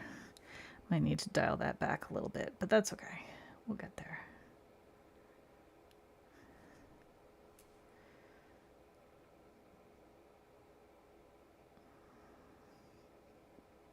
Okay. We're gonna need a little metal latch up in there. And we're gonna need to decide on the actual design that will go in there.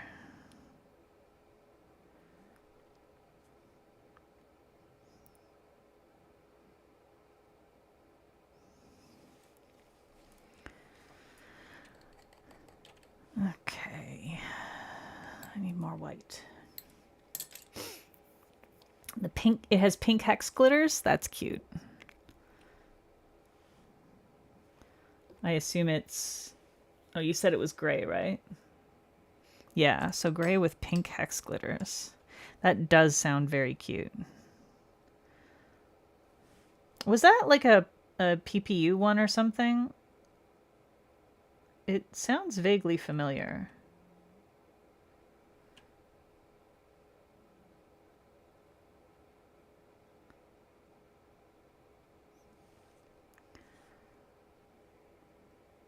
The pink one, yeah, is going to be a jewelry box. I'm going to have a little ballerina in there.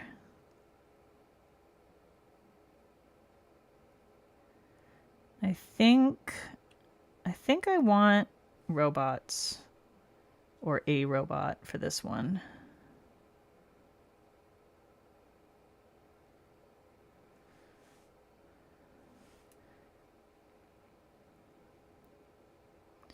Of course, it might not look like anything at the scale that I'm going to have to draw it at. It's going to be real frickin' small on this little white sticker. That's okay. We will do what we can. Ugh, see, it keeps popping itself in. Okay. Oh boy, I got some fuzz. You get out of there, fuzz. I do not want fuzz in my nail art. Let's get some silver. Gray acrylic with pink and purple glitter. That does sound cute. Okay, so we need silver for the mirror behind our ballerina.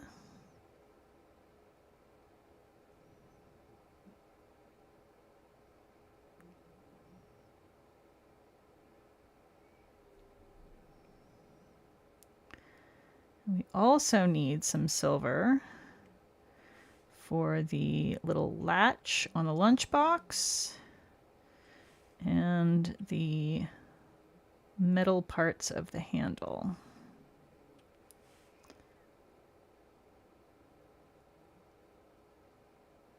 And then maybe we also use a little for the closure area?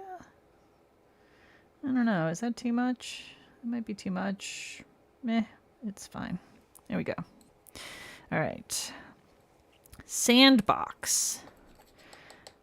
We can, yeah, it's dry enough. We can get the shovel and pail in there.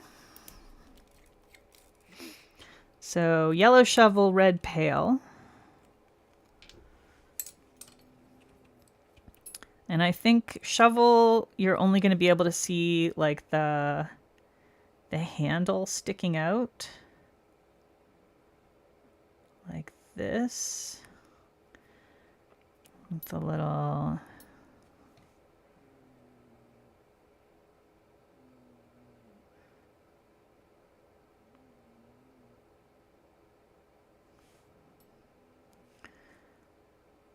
little D-shaped thing here.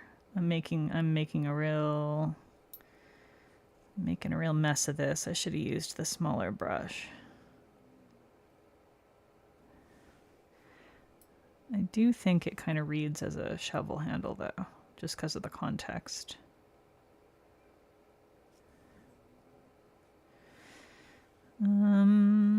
Okay. Shovel handle, and then red pail.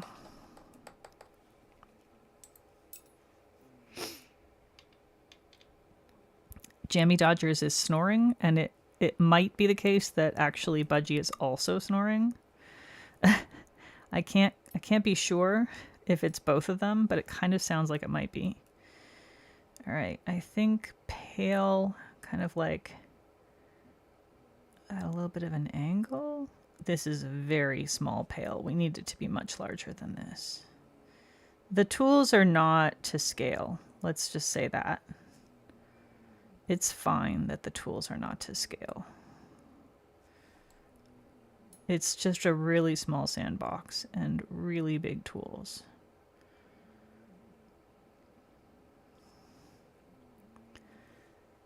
It needs to be at more of a...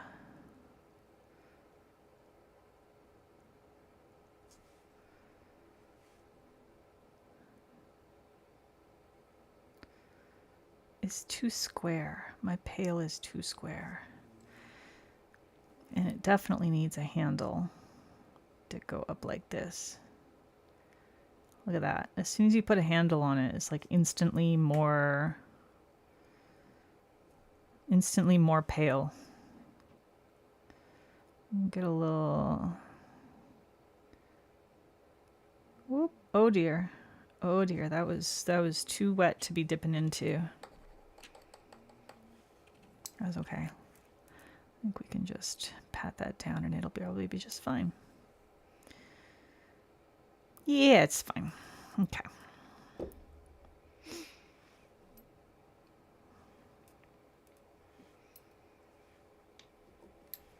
At a sandcastle? You know what? I was thinking about that, and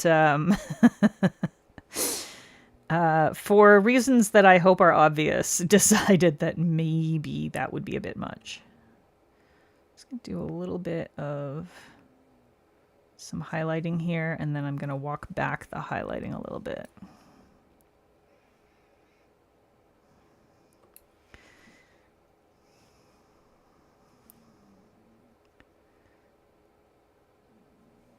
Just kind of blend it out a little.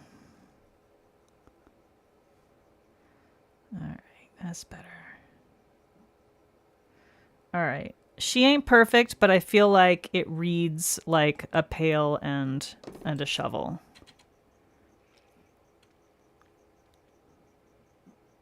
I think it definitely reads right. So, I'm good with that personally. Now,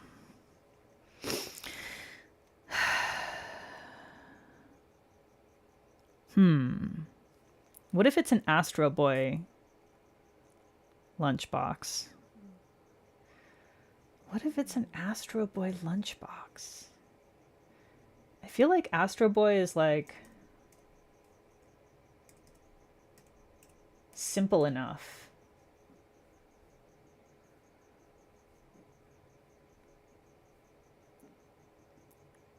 Yeah. Okay. We're doing Astro Boy.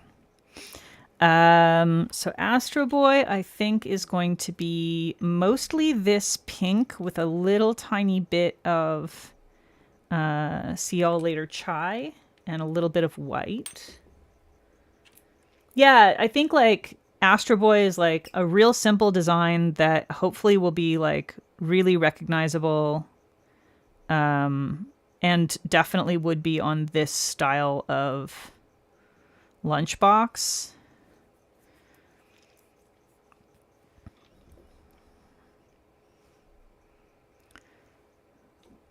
And I think that should work well. I'll just put the white over there and then scoop it.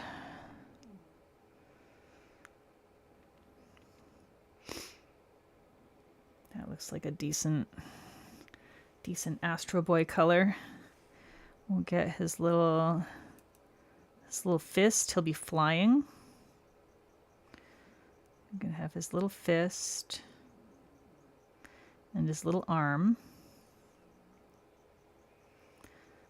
And his fist is quite a bit bigger than you would think because of the foreshortening. And then his face is like here. I just looked up a reference picture of him, so we're just gonna have like basically his face and his one fist forward as though he is flying. Okay, so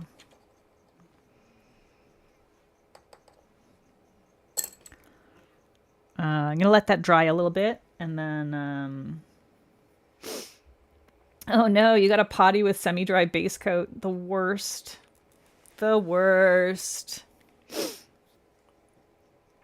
Okay, ballerina. Ballerina needs to be... I think we're going to give her a white tutu. And I want her... Because I've gone with a very pink box, I think we're going to do a darker skin for her so that she stands out a little better. Let's do a little ballerina skin tone representation here. I think that's gonna probably work better this way. So her little tutu will be there. Her face and dress, and then her arms should be about this height for the shoulders, and then she goes out like this.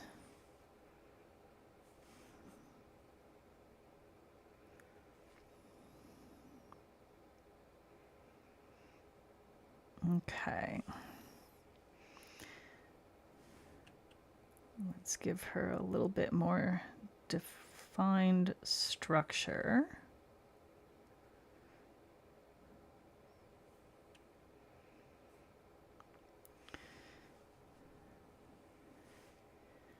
The legs need to be a little bit more like this.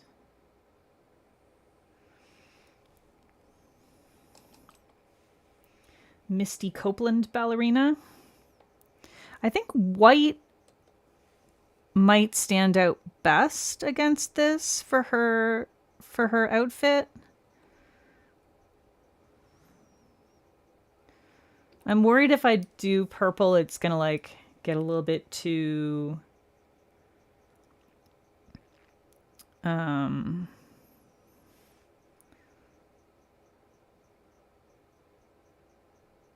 like it'll blend too much with the pink.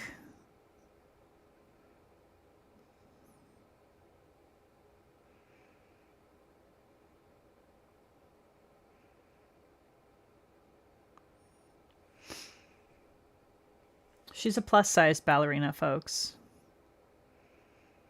And I think that's beautiful.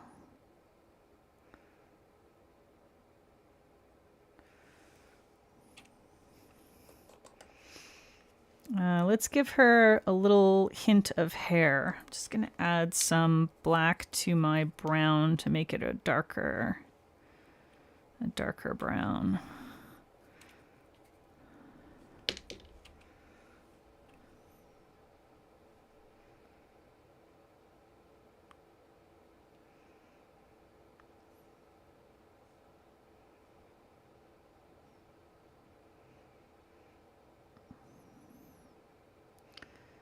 Okay, just a little hint of like a bun. There we go.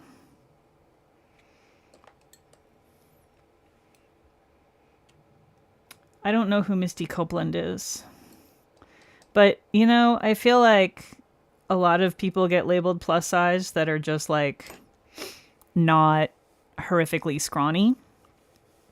So, you know, you got to take that with a grain of salt. Right, I don't want that. I want the pure pink, I think. Well, no, you know what? Let's add some gold trim. Let's get some gold trim to this, to the front of this box. Or, hang on. Should it be gold or silver? It needs a little latch, and it needs like some kind of little, ooh, I could do a little hibiscus, like scrolly kind of shape. Like a little like ribbony kind of thing here in the corners. It's just like a nice design that hopefully won't completely fuck up the whole look and make it weird.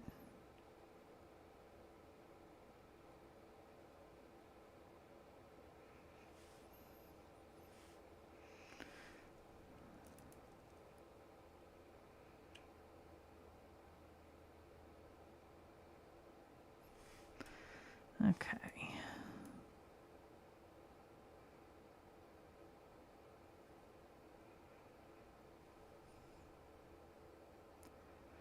All right. Kind of got a thing happening here. Get a little bit of a darker spot there. Get a little bit of a thing back here. Copeland became the first African American woman to be promoted to principal dancers in ABT's 75-year history. ABT. I know nothing about ballet, so ABT, I don't know what that is either. Something ballet troupe? Ballet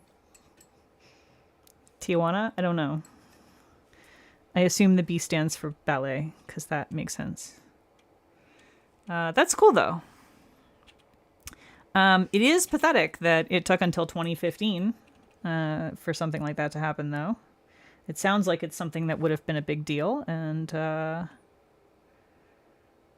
it's always kind of depressing when you think about how many really talented people get passed over for reasons that have nothing to do with their talent or skill or work or anything other than some bullshit, usually to do with their skin color. Yay. American Ballet Theater, I see. Too long? What's too long?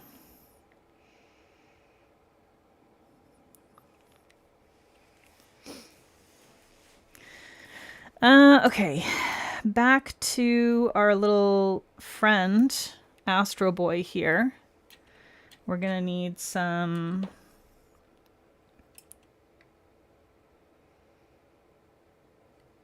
I'm just guessing that they say that Misty's plus-sized because she actually had some semblance of curves.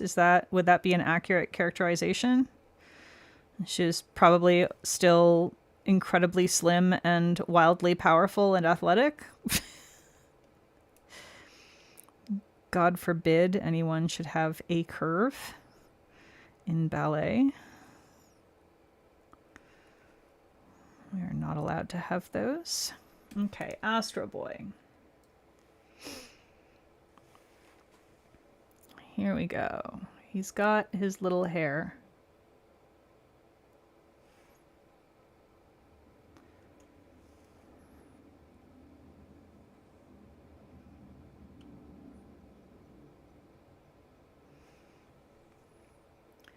Ridiculous, cute little hair.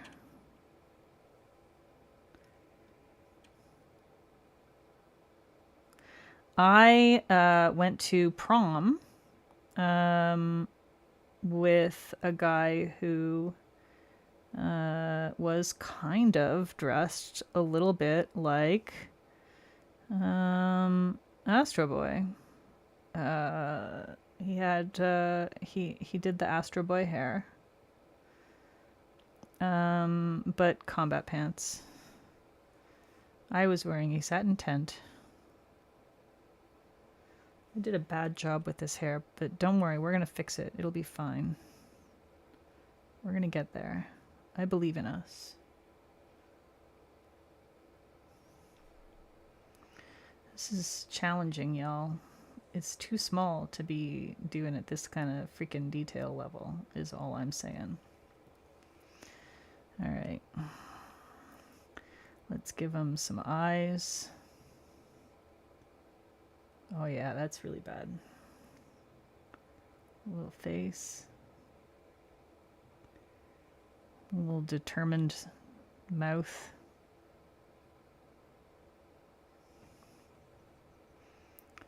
And maybe he can have some fingers as a treat.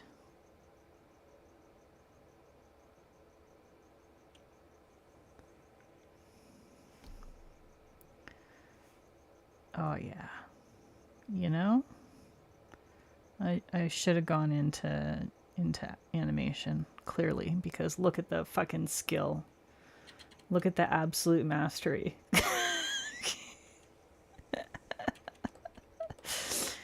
You know what? It's not the worst thing I could have done. I feel like we can do a better job with his hair here, though.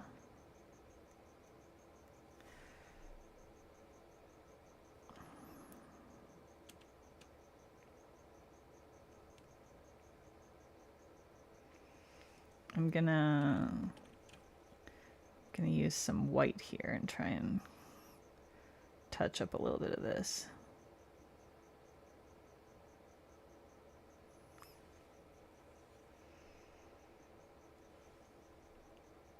you know, if nothing else, you get to enjoy watching me deeply fuck up tiny art. And I feel like that's a gift for all of us. I don't know, man. I don't know if it looks like him, but it's good enough.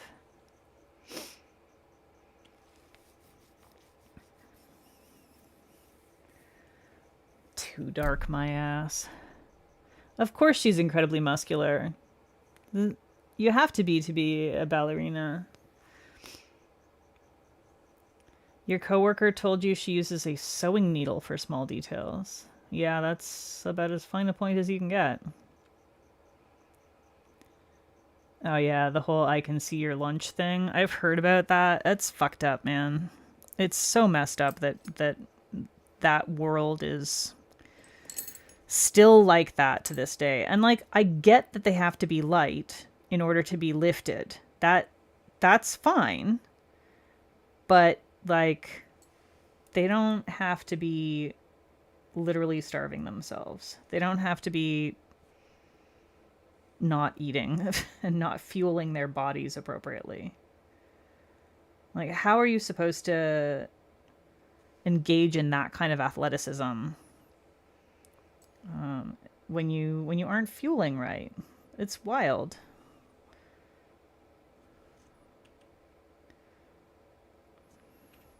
Okay. Here we go. I think the lunchbox is done. I think the ballerina box is done. The jewelry box is done. And I think the sandbox is done. And we're only 2 hours and 20 minutes in. And we have a whole other hand to go. So this is going to go great.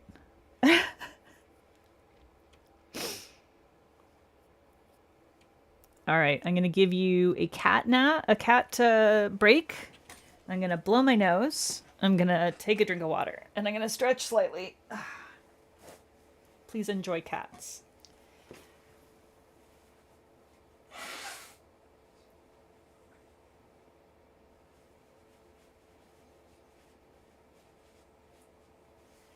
We need some hold music or something.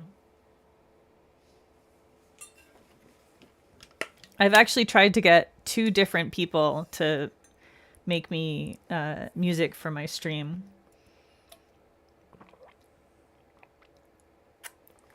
They both agreed excitedly to do it.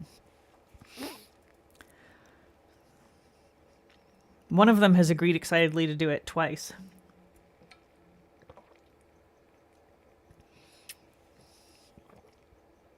That first time was over a year ago.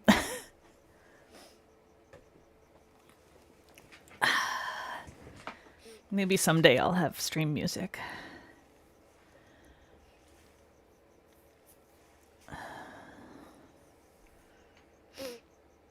Yeah, just get stronger, men. Seriously. All right. Next. Pizza box.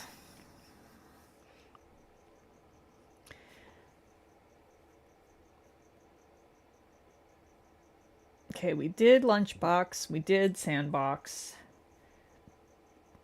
We did jewelry box.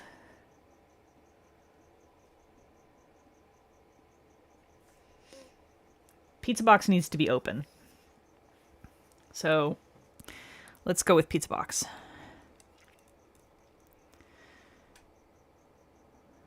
And it's definitely going to have some pizza in it, for sure. So I think the pizza box is going to go off the nail. It's not going to be the full box. It's going to be like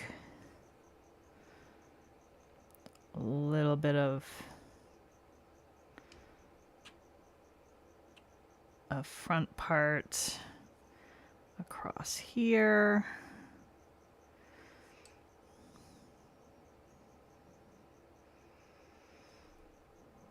Go up. And then this way.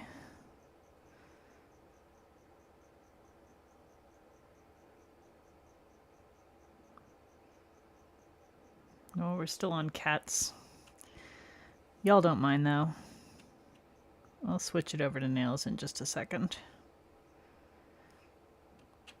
Someone remind me to feed crickets later too. I need to feed them after I'm done with stream. Okay. Nails up, please. Okay. And then it's gonna go this way. And we'll see a little bit of pizza in here, just a little bit. I'm not here trying to make a whole ass pizza. And then the lid is gonna go this way.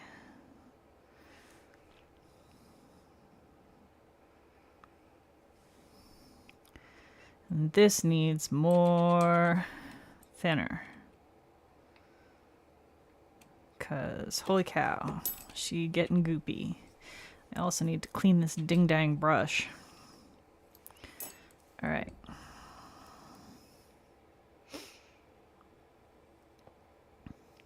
It's definitely going to be delivery pizza. Faux show.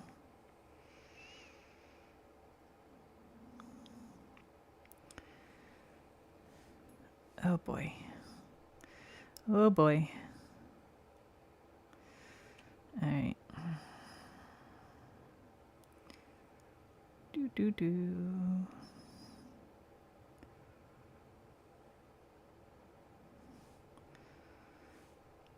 I'm wildly picky about pizza.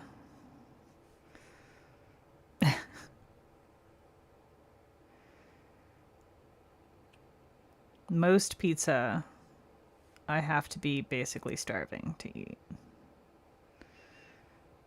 That sort of like standard American pizzas are all not to my taste.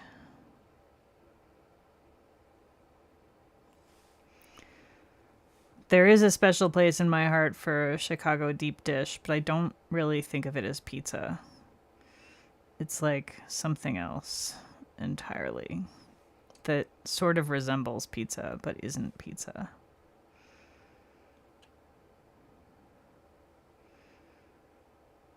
Okay.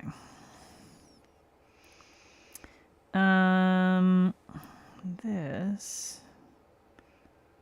is gonna be like that, I think.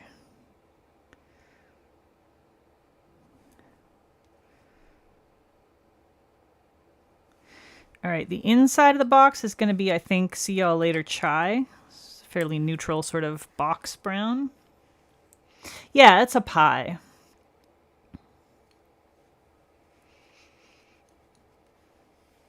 Okay, I would also accept casserole.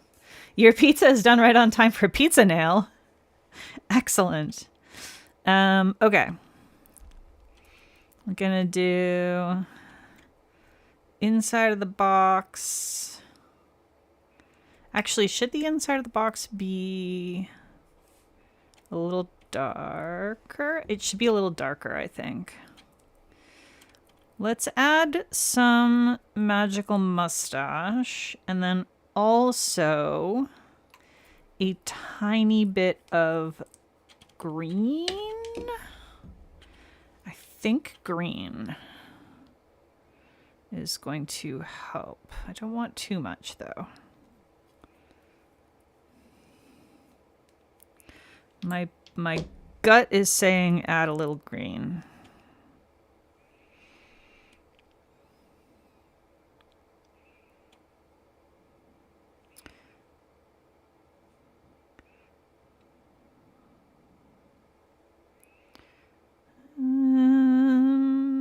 It's still a bit too red.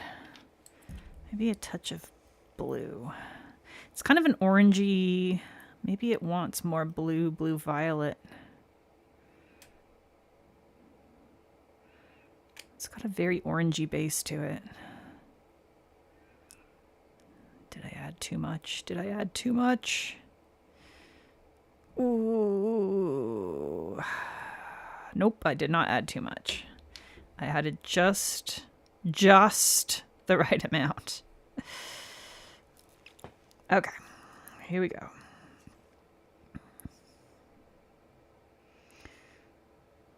Probably could have actually gone a little bit less, but I do want this bottom part to be dark, dark, so that the pizza will stand out against it.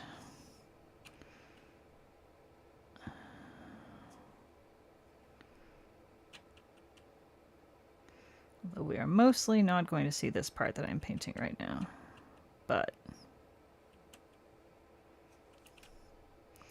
we will see part of it.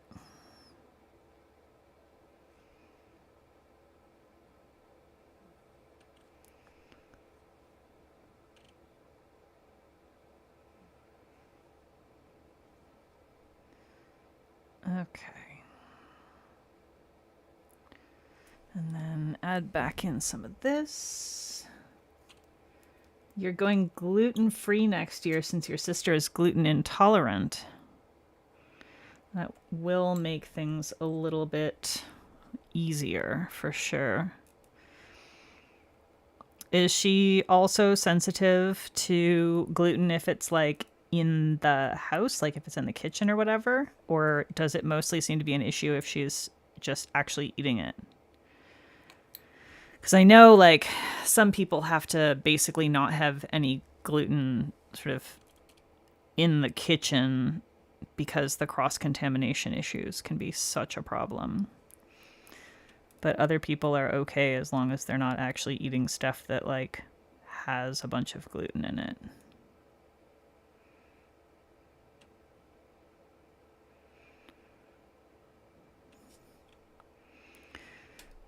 Anyway, anytime you want food with gluten in it, if you miss it, you can come over to my place. I can supply you with baked goods to enjoy when your sister's not around. I've done so fucking much baking. Right now, in my fridge, there's a tray of Nanaimo bars, there's a pumpkin cheesecake, there's a pumpkin pie. We also have ginger molasses cookies out on the counter. And tea biscuits out on the counter. And then I also have the lemon bars and Hello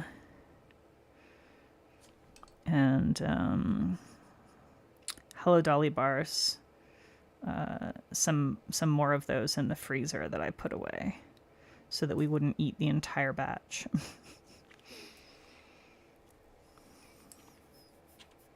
Vegan mozzarella and non-vegan sharp cheddar. There's some pretty damn good vegan cheeses these days, I gotta say. I've been quite impressed. I have a vegan friend, that I cook for on occasion. Comes to a lot of our gatherings, and so I've had to experiment with some vegan cheeses and butter substitutes for when I'm cooking for her. And it's definitely a whole hell of a lot better than it was back when I was a teenager. The options are significantly better.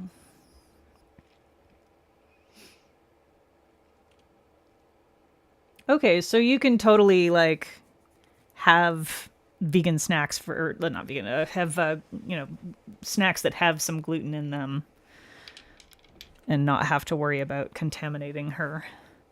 That's good. Okay, now pizza time. Let us begin with a crust. Ah, Jesus.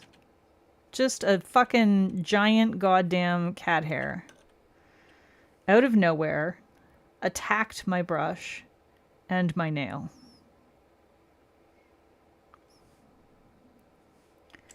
What the hell?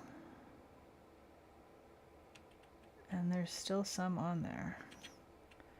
What happened? Skit, can you please? Oh my god. Okay. Okay. We're fine. We're fine. We got it. It's under control. Everything is okay. Okay, so that's going to be the crust. And then we're going to have some sauce. I don't think we want pure red for the sauce. Seems like it might be a bit much. Maybe add a little bit of brown. Yeah, the 4-cat thing is definitely a bit of a problem for having cat hair everywhere. It doesn't help, I'll say that. All right, sauce. Num num num num. Whoop. Okay, well, I guess we got a little too much sauce up on the crust over there, but that's probably okay, right?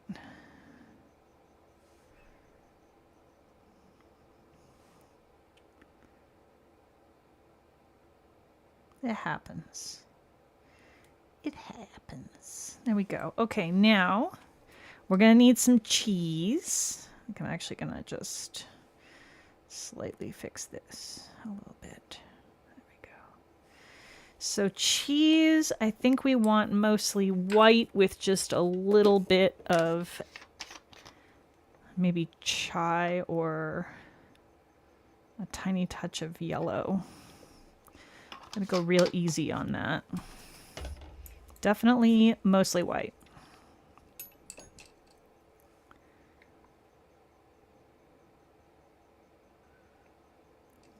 A little thinner. Can I pick up just a itty bitty? Just a itty bitty bit? You gonna let me pick up just a itty bitty bit? No, you're not. Oh yeah, there you go. There we go. We're getting just a little. Okay. We don't want much. Just want it to be slightly off-white. Oh, that's definitely too white.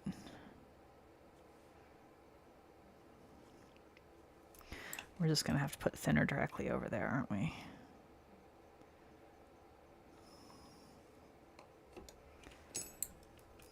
Too much white. Too much white.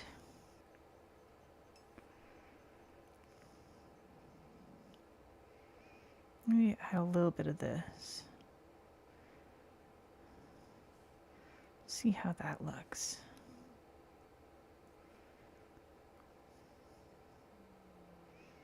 I don't know, man. I've never tried to paint a pizza before. It's my first time. I don't know what I'm doing.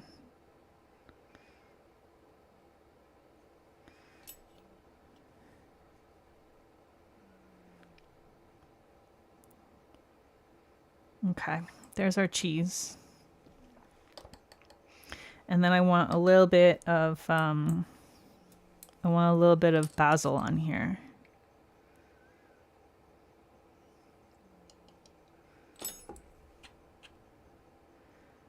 I'm going to use some of this darkened up green that we made earlier.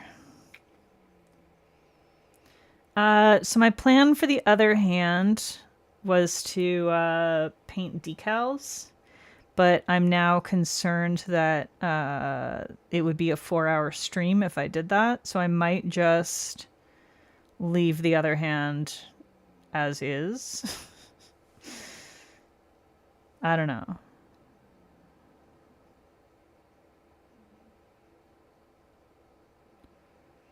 All right, we got some little green blobs on there. I feel like that's good enough. Now, we need to have some indication of where we ordered this pizza from, right? Like, this is clearly delivery pizza. It needs to at least have, like, something on the box that says pizza or something, right? Doesn't it?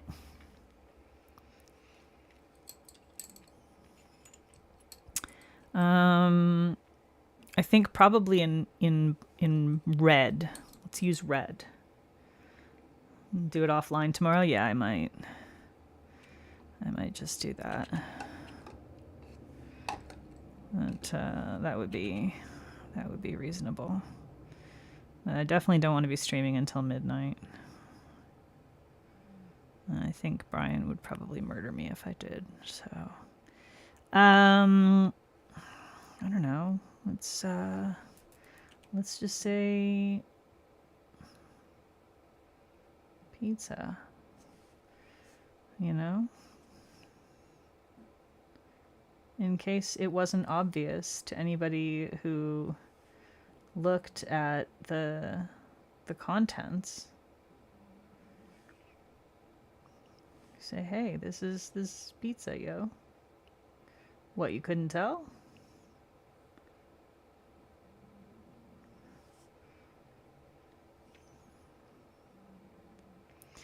Okay. We still need to figure out what the pinky is going to be as well.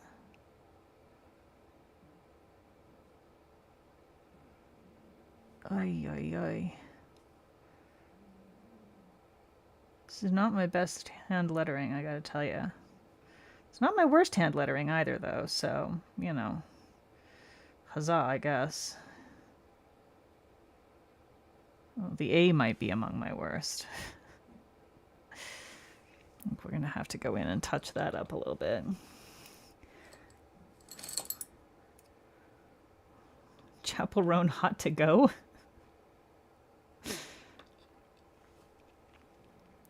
Panucci's Pizza from Futurama. I haven't seen that. I mean, I've seen Futurama, but I don't recall ever seeing the name of a pizza place on Futurama. Maybe I just wasn't paying attention. Yeah. Oh, you know what? Okay, no, I know what it needs to be. I know what it needs to be, yo. You wanted to see Litterbox, but you're not sure you want to see that next to Pizza Nail? What do you mean? Why not? What's wrong with Litterbox next to Pizza Nail?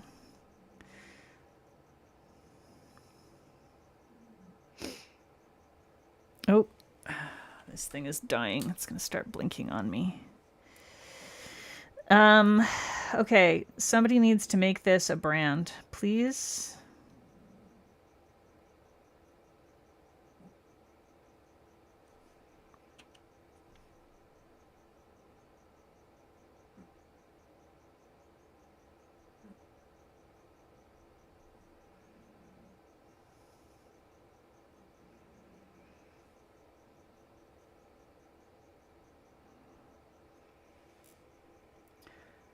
Good night, May May.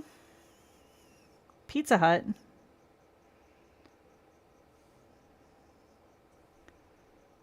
All right. There we go. I'm not going to be able to put the whole thing on there, but it's enough. It's enough that you know what I'm going for. No one out pizzas the Hut. I really hate Pizza Hut. It's the worst. There we go. There's our pizza nail.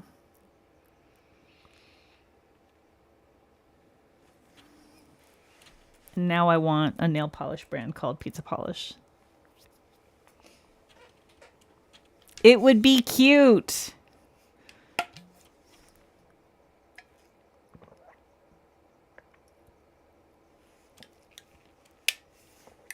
Okay. Last nail. Is it a litter box with a cat standing up, facing away from us so that you can see its butthole? Is that what it is? Is that what we're doing on the pinky? Here are the options that we have not yet done. Litter box. Tackle box. I don't think will fit. Chinese food takeout box. Crayon box. Juice box. Crayon box could be fun. Did no one get your pizza pizza reference? They don't have pizza pizza in America.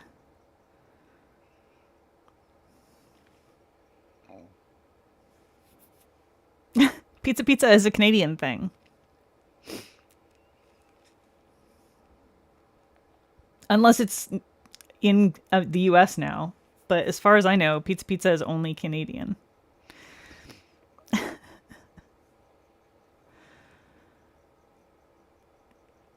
And I don't like it.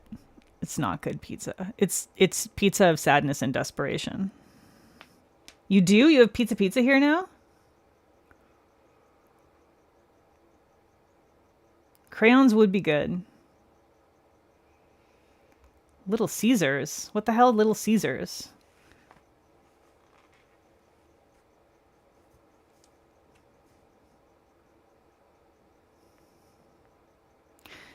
I don't know what y'all are talking about.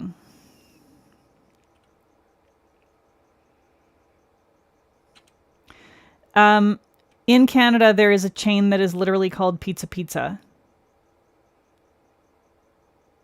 Yeah, that's not what Ray is. Ray. And that's not what Ray is referring to. I'm pretty confident Ray is referring to the chain called Pizza Pizza, which, as far as I know, does not exist in the US. It's literally a chain called Pizza Pizza.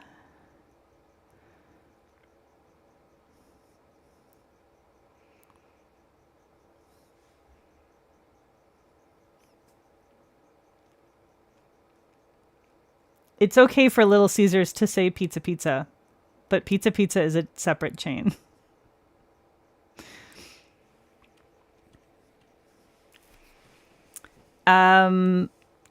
Is there Little Caesars in Canada now? Now I'm curious.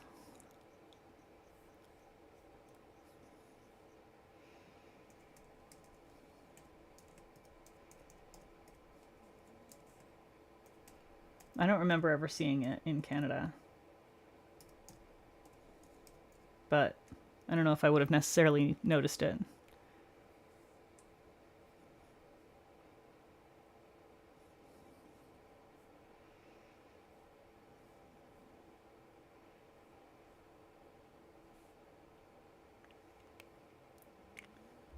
Apparently, Pizza Pizza holds the trademark for chicken chicken.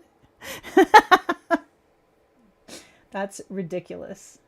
That is a ridiculous statement. Okay, so there is Little Caesars Canada.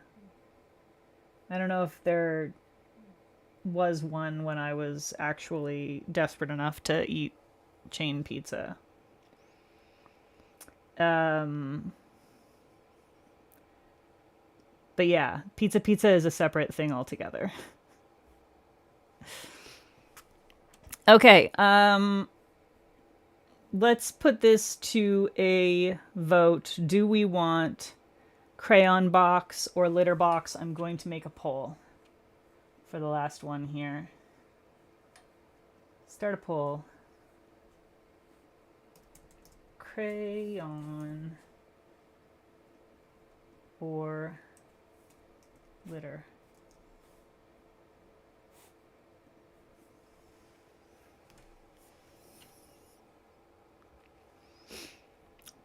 Vote.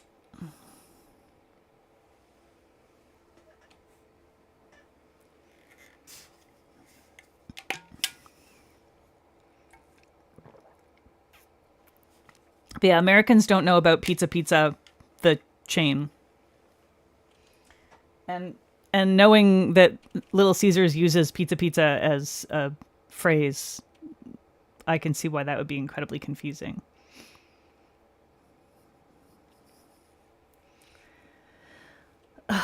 Really? 50-50? Y'all are not helping tonight, huh?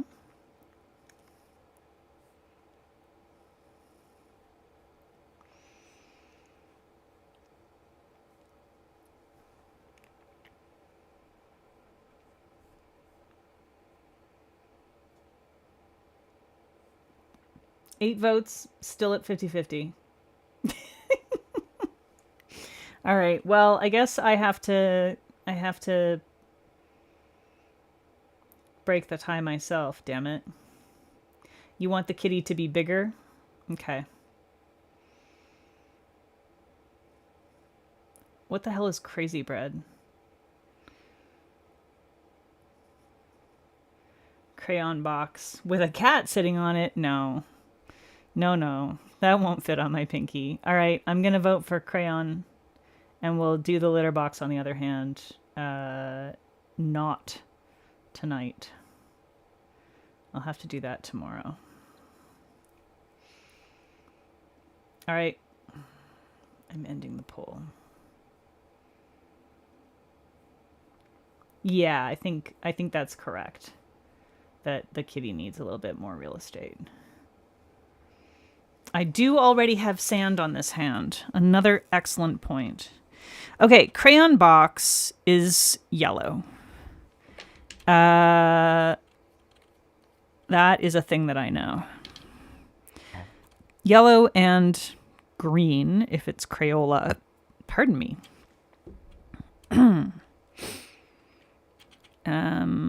Okay.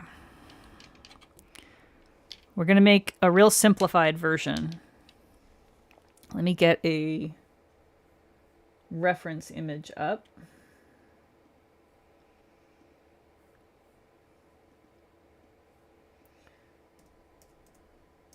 Crayon box. And I think we should have a couple of crayons kind of like maybe spilling out of it or something.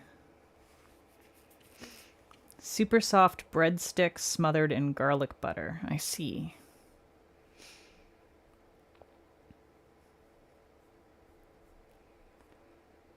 That's a good image to use as a reference. I definitely don't want it to be like actual Crayola, but I want it to be very similar.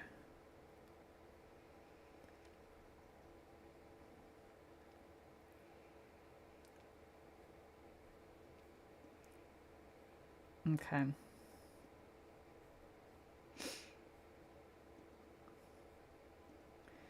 So. Ah, shit. Fuck. Damn it. That was annoying.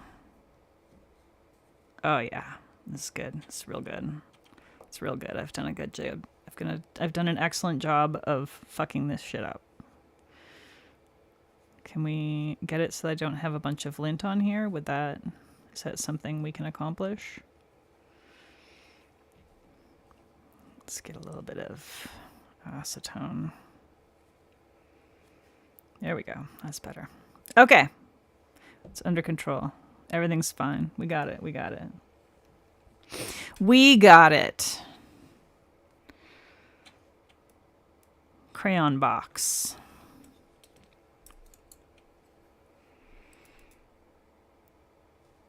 It's all under control, y'all. I think crayon box is going to go this away.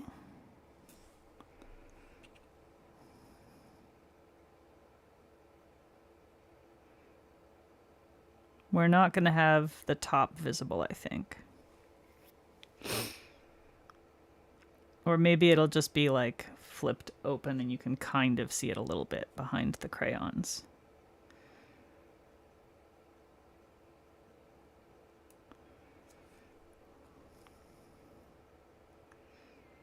This is awkward. This is awkward as fuck.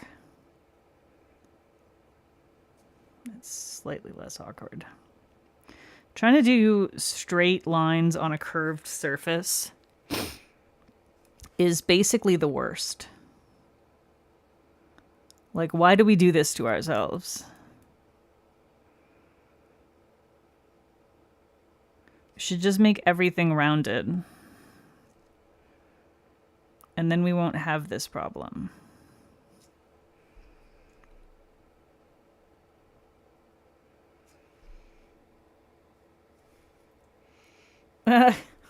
Listen.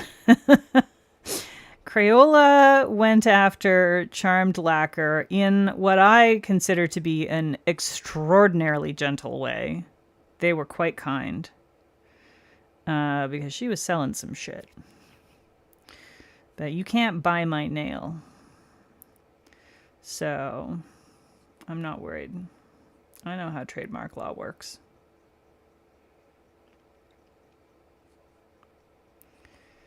Yeah. I think we'll be okay. I think we will be okay.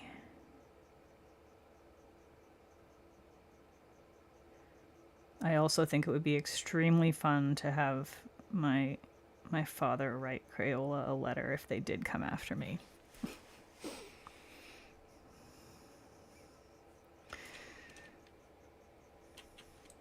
It's true, I do also hate doing circles. Listen. You know, I gotta say, I don't. They're not particularly quick with a cease and desist, to be totally honest. They were very, very easy on her. And they have to defend their copyright, right? Like that's a thing. You have to defend your trademarks. You got to do it. And I don't think that they in any way overstepped. I think they were very restrained. So, you know, it was an extremely clear violation.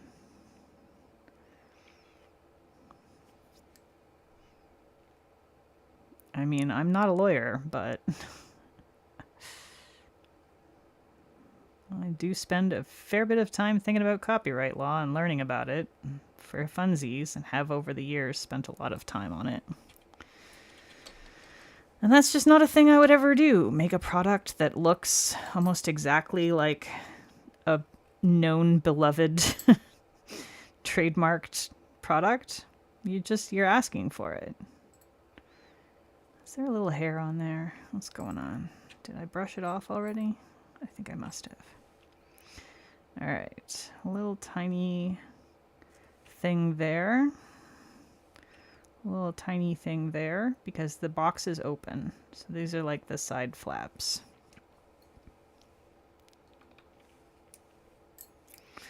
Should we do... Let's just do a bunch of different little colors.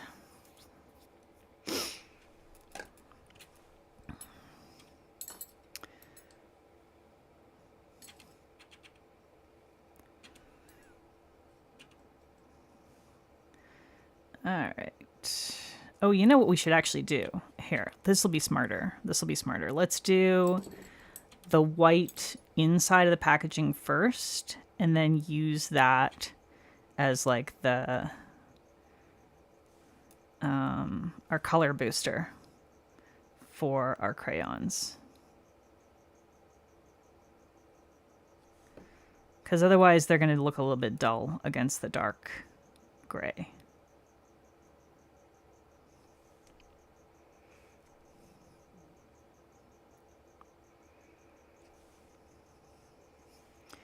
All right, I think this is like kind of a rounded shape.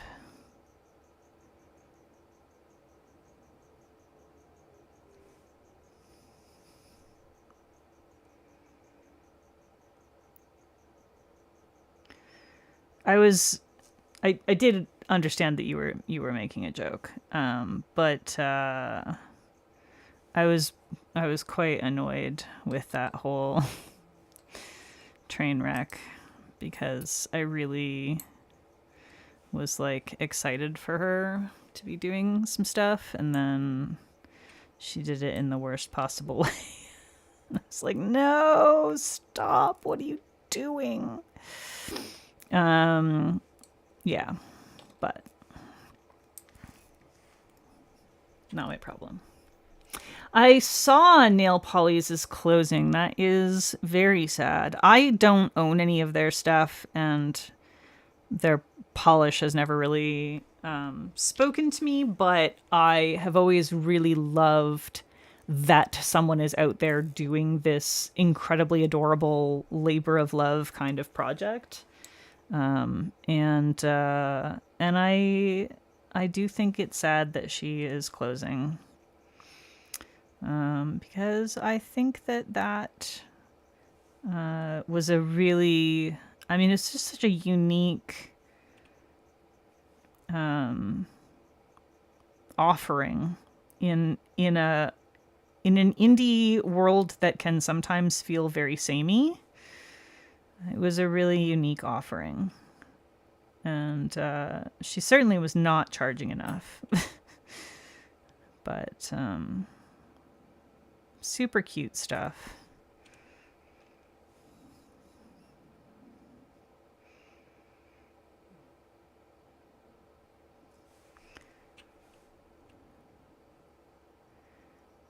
All right.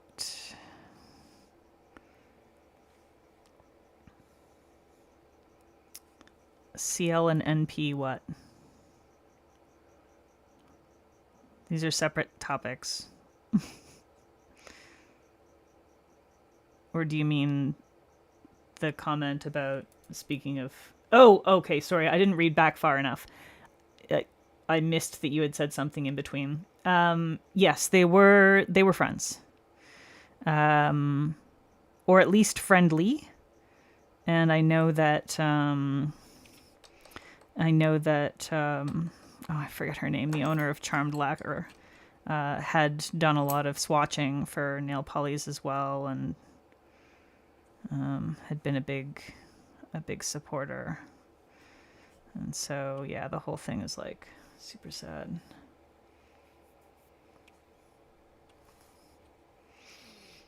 You got a bow bun polish and it's cute.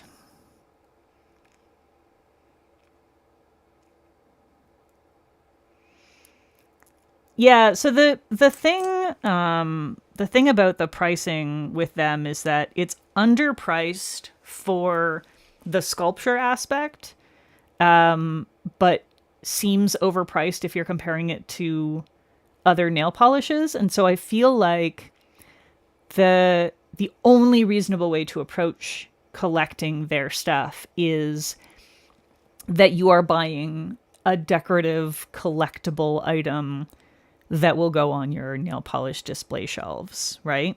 Like, I think that's the only reasonable way to think about it, because it's definitely not, nobody's going to pay that much money for just a creme. I mean, some people will, but mostly those people are crazy. But like, you're definitely buying the art. And if you look at like hand sculpted creations like that, they're expensive. As they should be, because they take a lot of time. It is definitely unsustainable for anybody to be doing that the way that she's been doing it for a long time. I'm actually surprised she managed to keep it up for as long as she did, to be honest. Definitely a labor of love. Yeah, you're collecting the caps, not the polish. That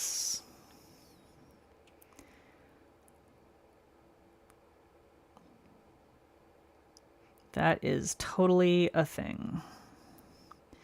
Okay, this, I'm going to try to write the smallest. You're not going to be able to see what I'm doing. I'm going to give you a cat because I'm about to try to write the absolute fucking smallest I've ever written in my life with a brush. And I expect it to go very poorly. But I do want to give it my best shot, so...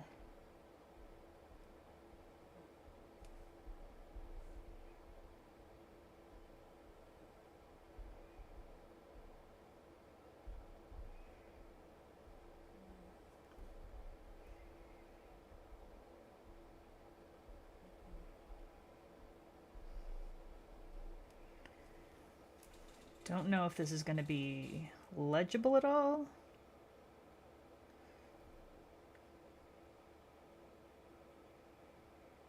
But I don't think that I'm going to be too sad if it's not quite as readable as the larger text.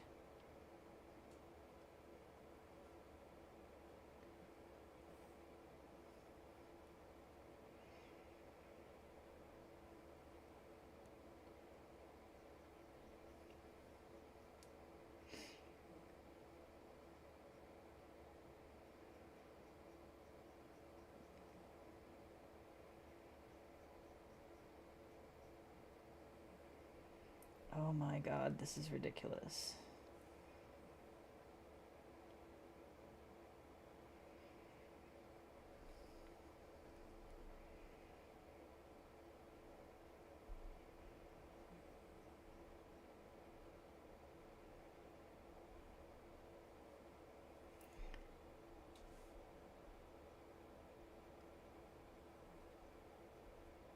The silence.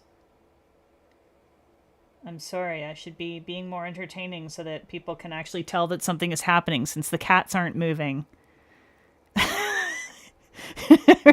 Is the stream frozen or is there just nothing happening on screen? Nobody knows. My apologies.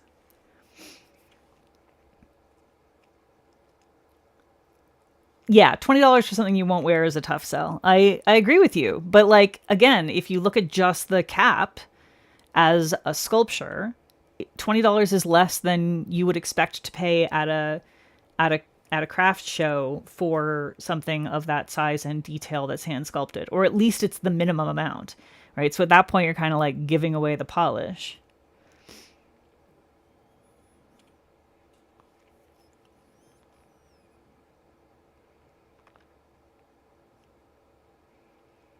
Your fiance is playing Paper Mario loud as fuck right now. You didn't even notice. Nice. Okay, let me show you what I managed to accomplish. I'm pretty pleased. You can almost kind of read that it says crayon. Like, it definitely resembles human language. So, I'm pretty impressed.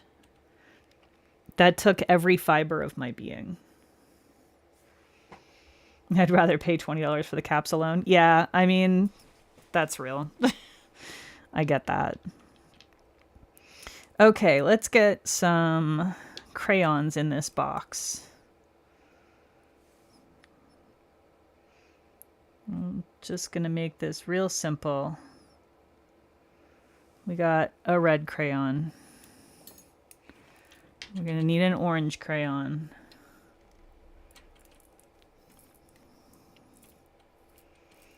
AI crayon box. Legit though.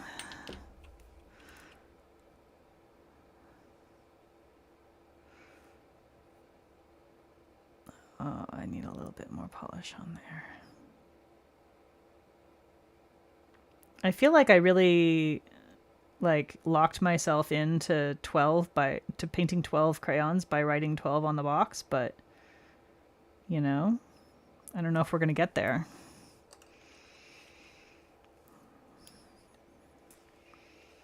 You're done. Excellent. All right, we're going to use this yellow. I'm going to mix a... Am I going to mix a yellow-orange? Maybe. I might mix a yellowy orange. Do like an in-betweeny color.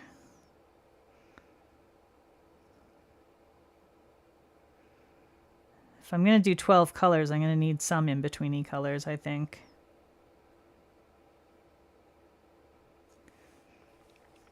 Yeah. And then a yellow.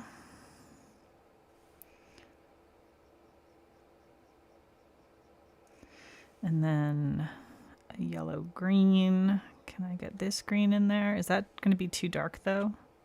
That might be too dark. Maybe I want this green. Maybe I should just do this green on its own. And then do the darker green on its own. I have one single neon in the pack of crayons. I should have written 8 on there. This is going to be more like 8 crayons. As long as nobody counts, I think it's okay. They'll never know.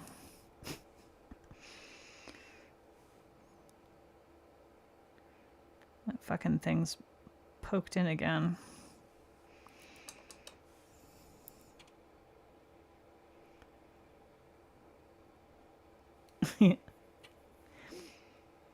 You thought it was corn and you were confused on how it fit the box theme?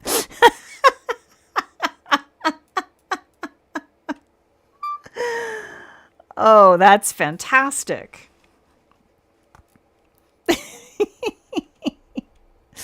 That's really good.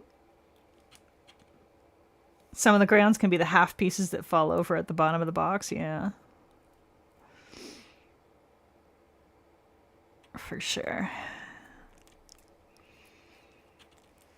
All right. We'll do a blue. And then I think we can squish in a purple at the end here.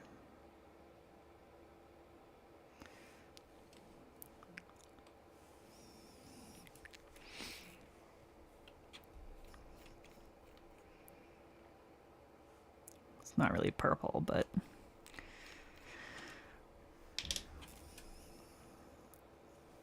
close enough.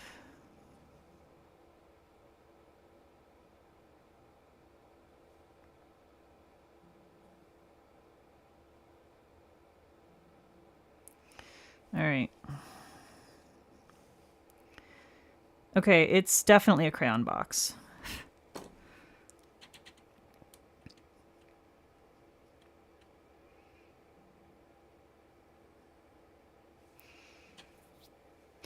All right. That's going to be it for tonight. I do have to do top coat and stuff. But yeah, I'm definitely going to have to do the other hand. If I end up doing it at all, it will be tomorrow during the day. We'll see. If I do, I will definitely post photos of it. But I'm very pleased with what we ended up with tonight. So this is good. And it only took 3 hours.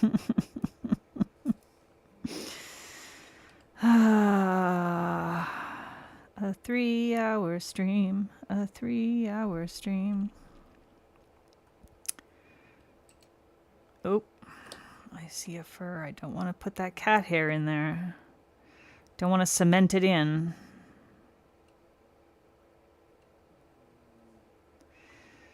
So this this Manny has to last me until the end of the day on the 28th, the evening, the 28th, because that's when my Boxing Day party is that I will be attending. 2 days after Boxing Day. Does it have the sharpener on the box? No. The sharpener only comes on the larger boxes. You need to get like the 64 count, at least, I think, for the sharpener, don't you? I don't remember the sharpener ever coming on the smaller boxes. I assume we're doing these gloss, not matte. Is that correct? Yeah, I'll cap the tips with a top coat on this. I don't normally bother, but if I want it to last a couple of days and still look good, especially since I still need to make another cheesecake.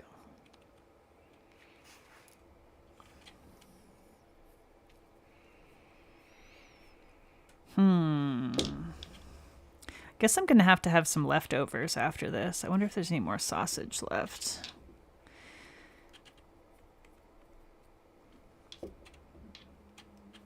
I mean, I'm going to have pumpkin pie, but also there might be some sausage and peppers left. And that would be cool.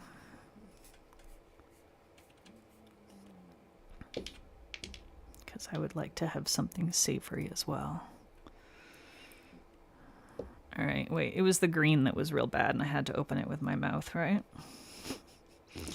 I'm gonna go ahead and give this a wipe. Because that was real bad. That was like real bad. I might even need to just pry off some of this.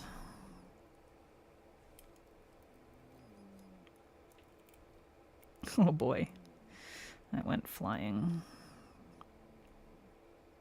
Oh my god. This might be a soak situation. I tell you what. Nobody should let me do anything. That's what I have to say.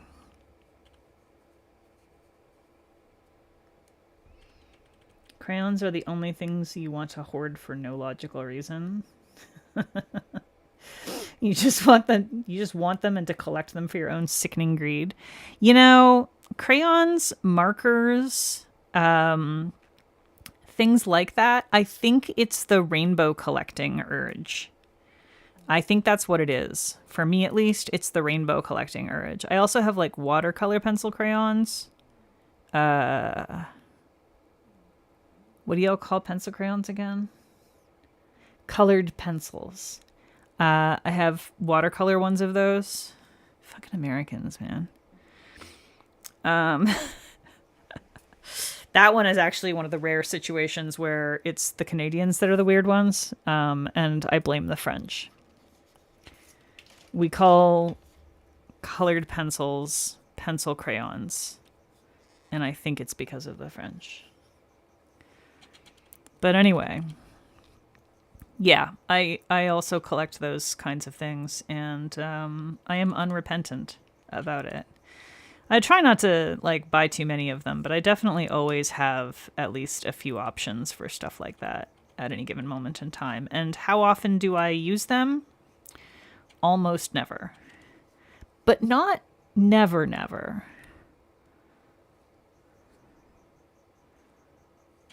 Like, every once in a while, I will have a use for such a thing. And when that happens, I will go, aha! You see? This is why I own this. It was all worth it. And so I learn nothing from my mistakes. Yeah, this one was really bad. I don't normally, but this one was really, really bad. It was doing some real horror shit. Has anyone seen the person who collects just dandelion yellow Crayola stuff? I have not. I've never heard of this, but that's a very interesting variety of autism.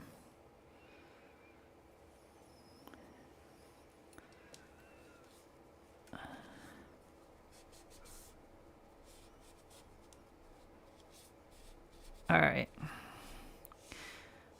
By the way, for those of you who may be curious about how the cracked mat is performing, I like it. It bubbles less aggressively than the thinner mats do, but also the letters that have the depression in them that you can't really see very well because they're like down here, you can only see like the tiny bit of them at the bottom of the screen. I've been like pouring a little bit of thinner into those and using them as like a little thinner puddle. And it's really handy. It's really good. So I can just like dip my brush into the thinner puddle.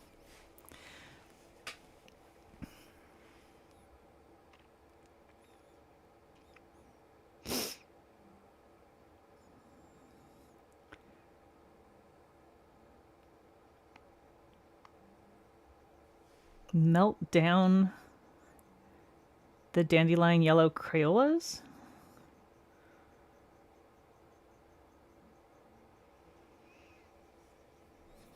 For what? To what end? What is the goal?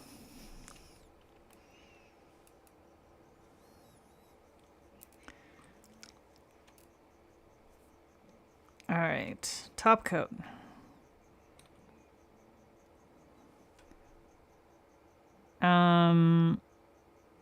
Glossy or matte? I feel like we could go either way with this. It doesn't like obviously scream glossy or matte to me, so.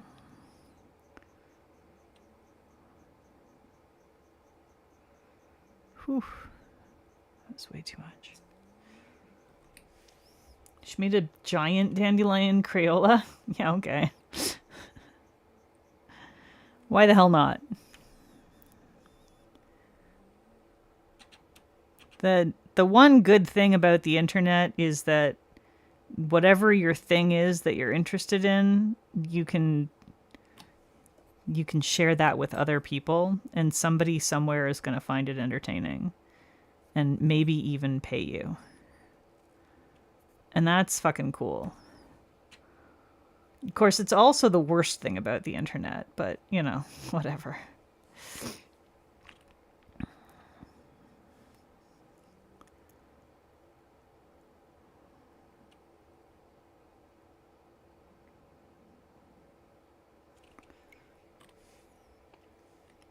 Yeah, I knew you'd say glossy sassy. I think you've only said Matt once in my memory.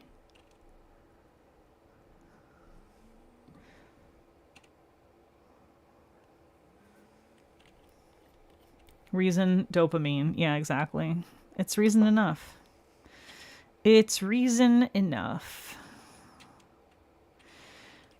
This is kind of cute, y'all. I mean, it's very silly. It's not like a cohesive Manny by any means, but as goofy Mannies go, it's kind of cute. I'm not mad at it.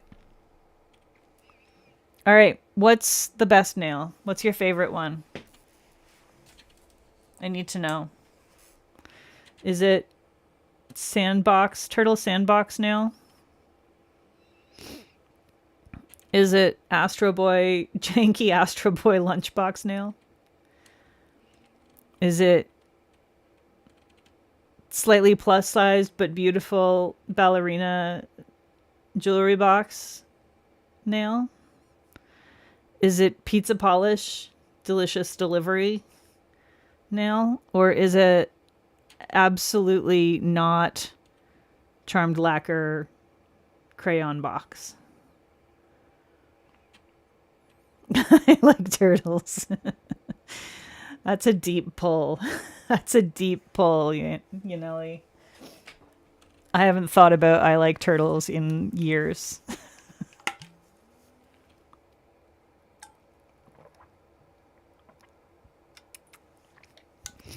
You say do both?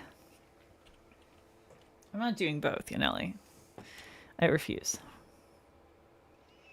Ballerina's your favorite, Sassy? Sand turtle. Turtle. I think turtle might be my favorite. But I also am really quite pleased with all of them, basically, despite how janky Astro Boy is. But I do think turtle might be my favorite. All right. Well, that's going to be the end of that stream, y'all. Next week is New Year's, so hang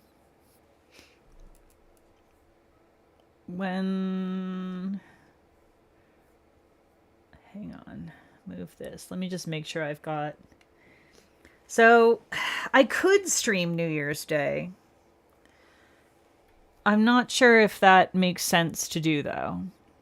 Do we have thoughts about streaming New Year's Day?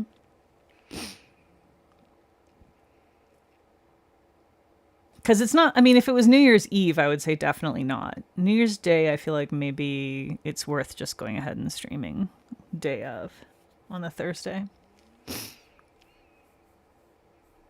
But I don't know, like, do people do stuff on New Year's Day? Are people going to want to watch a stream? Is everyone just going to want to, like, vegetate? Are people going to want to vegetate while watching a stream? I don't know. Maybe we'll go ahead and assume that we're going to stream on the Thursday night. You would love a New Year's Day stream. I tell you what I can tell you for sure. Oh, it's the last day of Kwanzaa. Nice. Yeah, and bringing in 2026 with a stream. Of course, the first stream of 2026 is going to be a a collection stream because BCB has a collection coming out a couple of days later. So, I'll have to try and find something for the Skelly to wear for New Year's. So BCB has a new collection coming out that is inspired by Outlander, which I have not seen and probably won't see because I think, and I could be wrong here, but my impression is that it is a romance first and foremost, like a historical, like period romance kind of thing, but with a sci-fi slant. Am I correct? Is it someone goes back in time and then they're just there and then they're just having a romance? Is that what it is? Because the going back in time part appeals to me, and then having a romance and just living there, that part doesn't appeal to me. So if someone wants to, didn't someone travel back in time? Is that not a thing? Is that not like a central... Okay, so science fiction is like, if you're talking time travel, that's automatically science fiction by definition, but not in a sci-fi way. Okay, all right. Okay. By definition, if you have science fiction, if you have time travel, it does fall under science fiction. However, yeah, historical romance drama is definitely, so I'm correct in thinking that the romance, it basically is a period romance piece that just has this one trapping from science fiction. That's it. So, okay, so if that was my impression. So if that's correct, then I will not be watching Outlander because I just don't like that kind of thing at all. It's fun for me to think about, like, if you did travel back in time, the things that I would want to do, none of them involve romance. Most of them involve, like, teaching people that washing your hands is important and why. And then, like, maybe, depending on when I traveled back to, maybe, like, explaining about smallpox vaccines, being able to get a smallpox vaccine without technology out of just cowpox. Just infect yourself with cowpox and you won't die of smallpox. Like, things like that, I feel like this is useful shit. That's what I would be focused on. Depending how far back I'm going, maybe I'm inventing telescopes and microscopes, right? Like, because I know at least the basics of it. But going back in time and just wasting it on a romance? I don't know, man. Couldn't be me. Couldn't be me. That's all I'm saying. Anyway, the collection though is very beautiful, and so we'll be swatching out the collection. It's 6 pieces, 5 pieces. Oh yeah, I would totally be labeled a witch, absolutely. But yeah, it's, hang on, I think it's a 5-piece collection. I might be wrong. It might be a 6-piece collection. But anyway, it's very pretty. So we'll be going over that, and if possible, we'll maybe do a little nail art with it. I think that could be fun. But y'all might have to give me ideas for what nail art would be appropriate for Outlander. Besides maybe if there's like a, fancy logo for the show or something. Oh, so she does go around trying to do sciencey things. Yeah, I think I'll show the duo as well. So there's, besides the Outlanders collection, there's a couple of other things coming to the BCB shop. So I'm going to show those as well. There's she's starting 2 new series actually. that I'm excited about. So one of them is Situationships series. So rather than, how we've been doing for like the last year, there's been the smut duos. So she's moving away from smut and into romance and relationships. And so there's these Situationships duos that are going to be coming out. And I believe those are going to be a monthly thing like the smut ones were. And then she also has a new series that is, what is it called? Swatcher something. Hang on.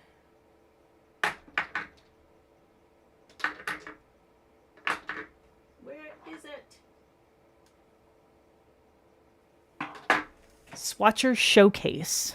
So there's a new Swatcher Showcase series that she's starting. I'm not sure how often those are going to be. But the first one was created with our very own Alyssa, the Polished Bookworm. And it is fucking gorgeous. Surprising absolutely nobody.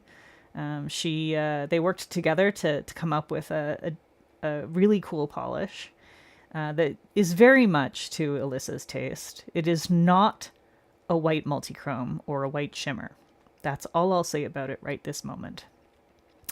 I think there have been some sneak peeks of it on Instagram, but I will be showing that off as well next week. So, yeah, I'm not sure if that one's going to be a monthly. Do you know, Alyssa, if the Swatcher Showcase is going to be monthly or less frequent? She hasn't mentioned. At least I don't recall her mentioning. But yeah, I'm excited to see what everybody does. I don't know who she's working with for the Swatcher Showcase yet. But presumably, all of her regular Swatchers. But yeah, I don't know for sure. So you believe monthly. Okay, cool. Cool. I'm excited to see what everybody comes up with for that. I'm sure it's going to be a fun series. Anyway, so yeah, that's it. That's it for tonight. So next week we will do New Year's Day. Then we'll do the regular Thursday swatch. We have not directly discussed it, Leo, but she did throw away a "you'll get your turn" in chat. So I assume that means that she is intending to have me work with one, or to work with me on one, which I'm excited about. But presumably it will not be for February because I feel like she would have mentioned it by now. But yeah, so that's it. That's all I got for you. I will see you all next week. Don't forget to join the Discord if you haven't already. The new Discord. What did I call us? Vexed something. Varmints. Oh yeah, you're all varmints now. At least until somebody else comes up with a better name for the server. All right. Thanks for being here, everybody.